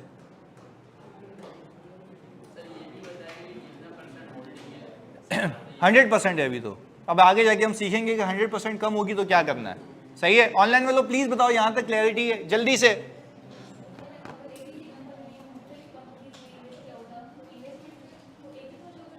एक ही को, क्योंकि हम उसकी इन्वेस्टमेंट भी खरीद लेते हैं ना, उसकी भी तो वैल्यूएशन होती। देखो आप पहले तो देखो 2-3 कंपनी नीचे होती तो उसने इन्वेस्टमेंट की भी होती ना आगे, तो उसके भी पैसे देते ना आप, सबके पैसे आप देते। क्योंकि अगर मैं एक कंपनी हूं और मैंने किसी कंपनी के मल्टीपल शेयर्स खरीदे हुए हैं तो वो भी तो मैं आपसे रिकवर करूंगा ना, तो वो टोटलिटी में आपके पास आता। सही है?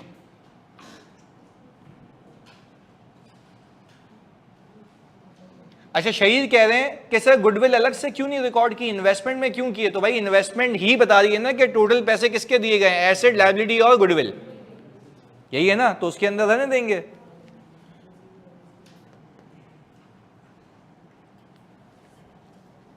अच्छा, अभी कौन सी बुक्स की अकाउंटिंग की है? Consolidate, separate? अगर सेपरेट समझ आएगा तो कंसोलिडेशन समझ आएगी, क्योंकि आज के पहले तुम्हें पता ही नहीं होता कि इन्वेस्टमेंट असल में रिफ्लेक्ट क्या कर रही है। तो अब तुम्हें पता है कि इन्वेस्टमेंट के अंदर उस कंपनी के एसेट्स भी हैं, फेयर वैल्यू एडजस्टमेंट भी है, लायबिलिटी भी है और गुडविल भी है। पर गुडविल उसकी किताबों में दिख नहीं रही, क्यों? Very good. पर मुझे बताओ वो इन्वेस्टमेंट में छुपी हुई है ना, क्योंकि तुमने उसके पैसे उसको पे किए और ज्यादा पे किए, तो तुम्हारे लिए इन्वेस्टमेंट तो टोटल है ना कि तुमने उस कंपनी के एसेट्स भी खरीदे, लायबिलिटी भी खरीदी, गुडविल भी खरीदी, तो सबके पैसे दिए हैं। सर हम ये कह सकते हैं कि गुडविल शेयर कैपिटल से शो हो रही है? नहीं नहीं नहीं नहीं, गलत। आप सिंपल यूं क्यों नहीं कह रहे कि आपने सामने वाली कंपनी को खरीदने के लिए उसके एसेट के पैसे दिए, बुक के हिसाब से, फेयर वैल्यू के हिसाब से? अच्छा, क्या आपने उस कंपनी की लायबिलिटीज को कटा दिया, यानी अज्यूम कर लिया वो पैसे नहीं दिए? ऐसी बात है, आप नहीं पे करना, कल को ऑब्लिगेशन आएगी आप ही दोगे ना। अच्छा, तीसरा, आपने गुडविल के ओवर एंड अबव पे की है, तो कोई आपसे पूछे इन्वेस्टमेंट कितने की पड़ गई, आप बोलोगे 5000 के नेट एसेट्स, 2000 की गुडविल। और नेट एसेट्स क्या होते हैं? एसेट्स और, तो हम अगर खोल के बात करें, एसेट्स के पैसे दिए, लायबिलिटीज अज्यूम की और गुडविल के पैसे दिए।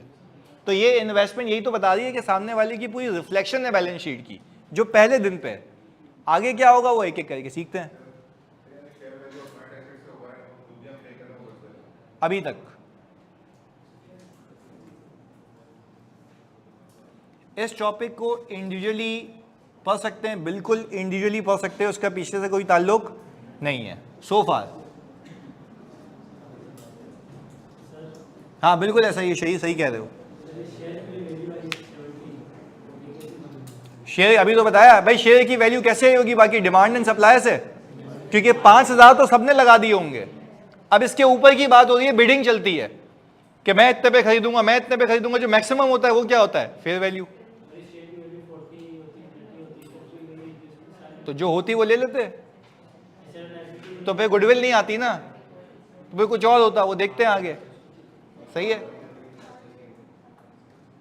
अच्छा भाई, अगर शेयर की वैल्यू अज्यूमिंग 50 होती तो तुम्हारी जेब से कितने जाते, तो क्या कोई गुडविल होती? तो तुम्हारी इन्वेस्टमेंट कितने पे रिकॉर्ड होती? 5,000। वो सिर्फ बताती है एसेट्स और लायबिलिटीज के पैसे दिए, गुडविल के पैसे। अबे तो वो आगे सिखाऊंगा ना मेरी जान, तो वो अभी आगे सिखाऊंगा। पहले एक तो सीख लो कि गुडविल क्या है, आगे हम ये सीखेंगे कम हो तो क्या करना है, वो सिखाऊंगा। वो गेन हो जाता है तुम्हारा, क्योंकि तुम्हें चीज ज्यादा की मिली और तुमने पैसे कम दिए, वो इनकम हो जाती है। वो इनकम भी सिखाता हूं कैसे आती है। सही है, आखिर तक भी नजर आएगी जब तक तुम बेच नहीं देते। देखो ये इन्वेस्टमेंट क्या बता रही है कि तुमने किसी कंपनी को खरीदा हुआ है। अब वो कंपनी का जल्दी बताओ, वो कंपनी का अपना वजूद है और कब तक रहेगा? जब तक हमने एक्वायर की हुई है। मैं क्या करूंगा, साल के आखिर में आके इसको अपने पास ले आऊंगा और मैं बोलूंगा मेरी कंपनी अलग, वो कंपनी अलग, दोनों को मिला दूं तो क्या बनता है? कंसोलिडेशन। तो अभी सीखेंगे, वो भी सीखा नहीं। अभी तो हमने सिर्फ ये डिटरमाइन किया। अच्छा मैं आपको आगे जाके बोलता है इन्वेस्टमेंट का ये करना, तुम बोलोगे कौन सी इन्वेस्टमेंट, कहां से आई इन्वेस्टमेंट? तो पहले ये सिखाया कि इन्वेस्टमेंट आती कैसे, वैल्यूएशन क्या होती है, वो सारी चीजें। अब आगे आते हैं एक एक करके। कंसोलिडेशन अभी भी बाखुदा नहीं सीखी, सिर्फ बेसिक आइडिया सीखा है कि दोनों को मिला देना। पर क्या अभी कंसोलिडेशन शुरू हुई है, सेपरेट बुक्स की अकाउंटिंग? अभी ये बात की जी।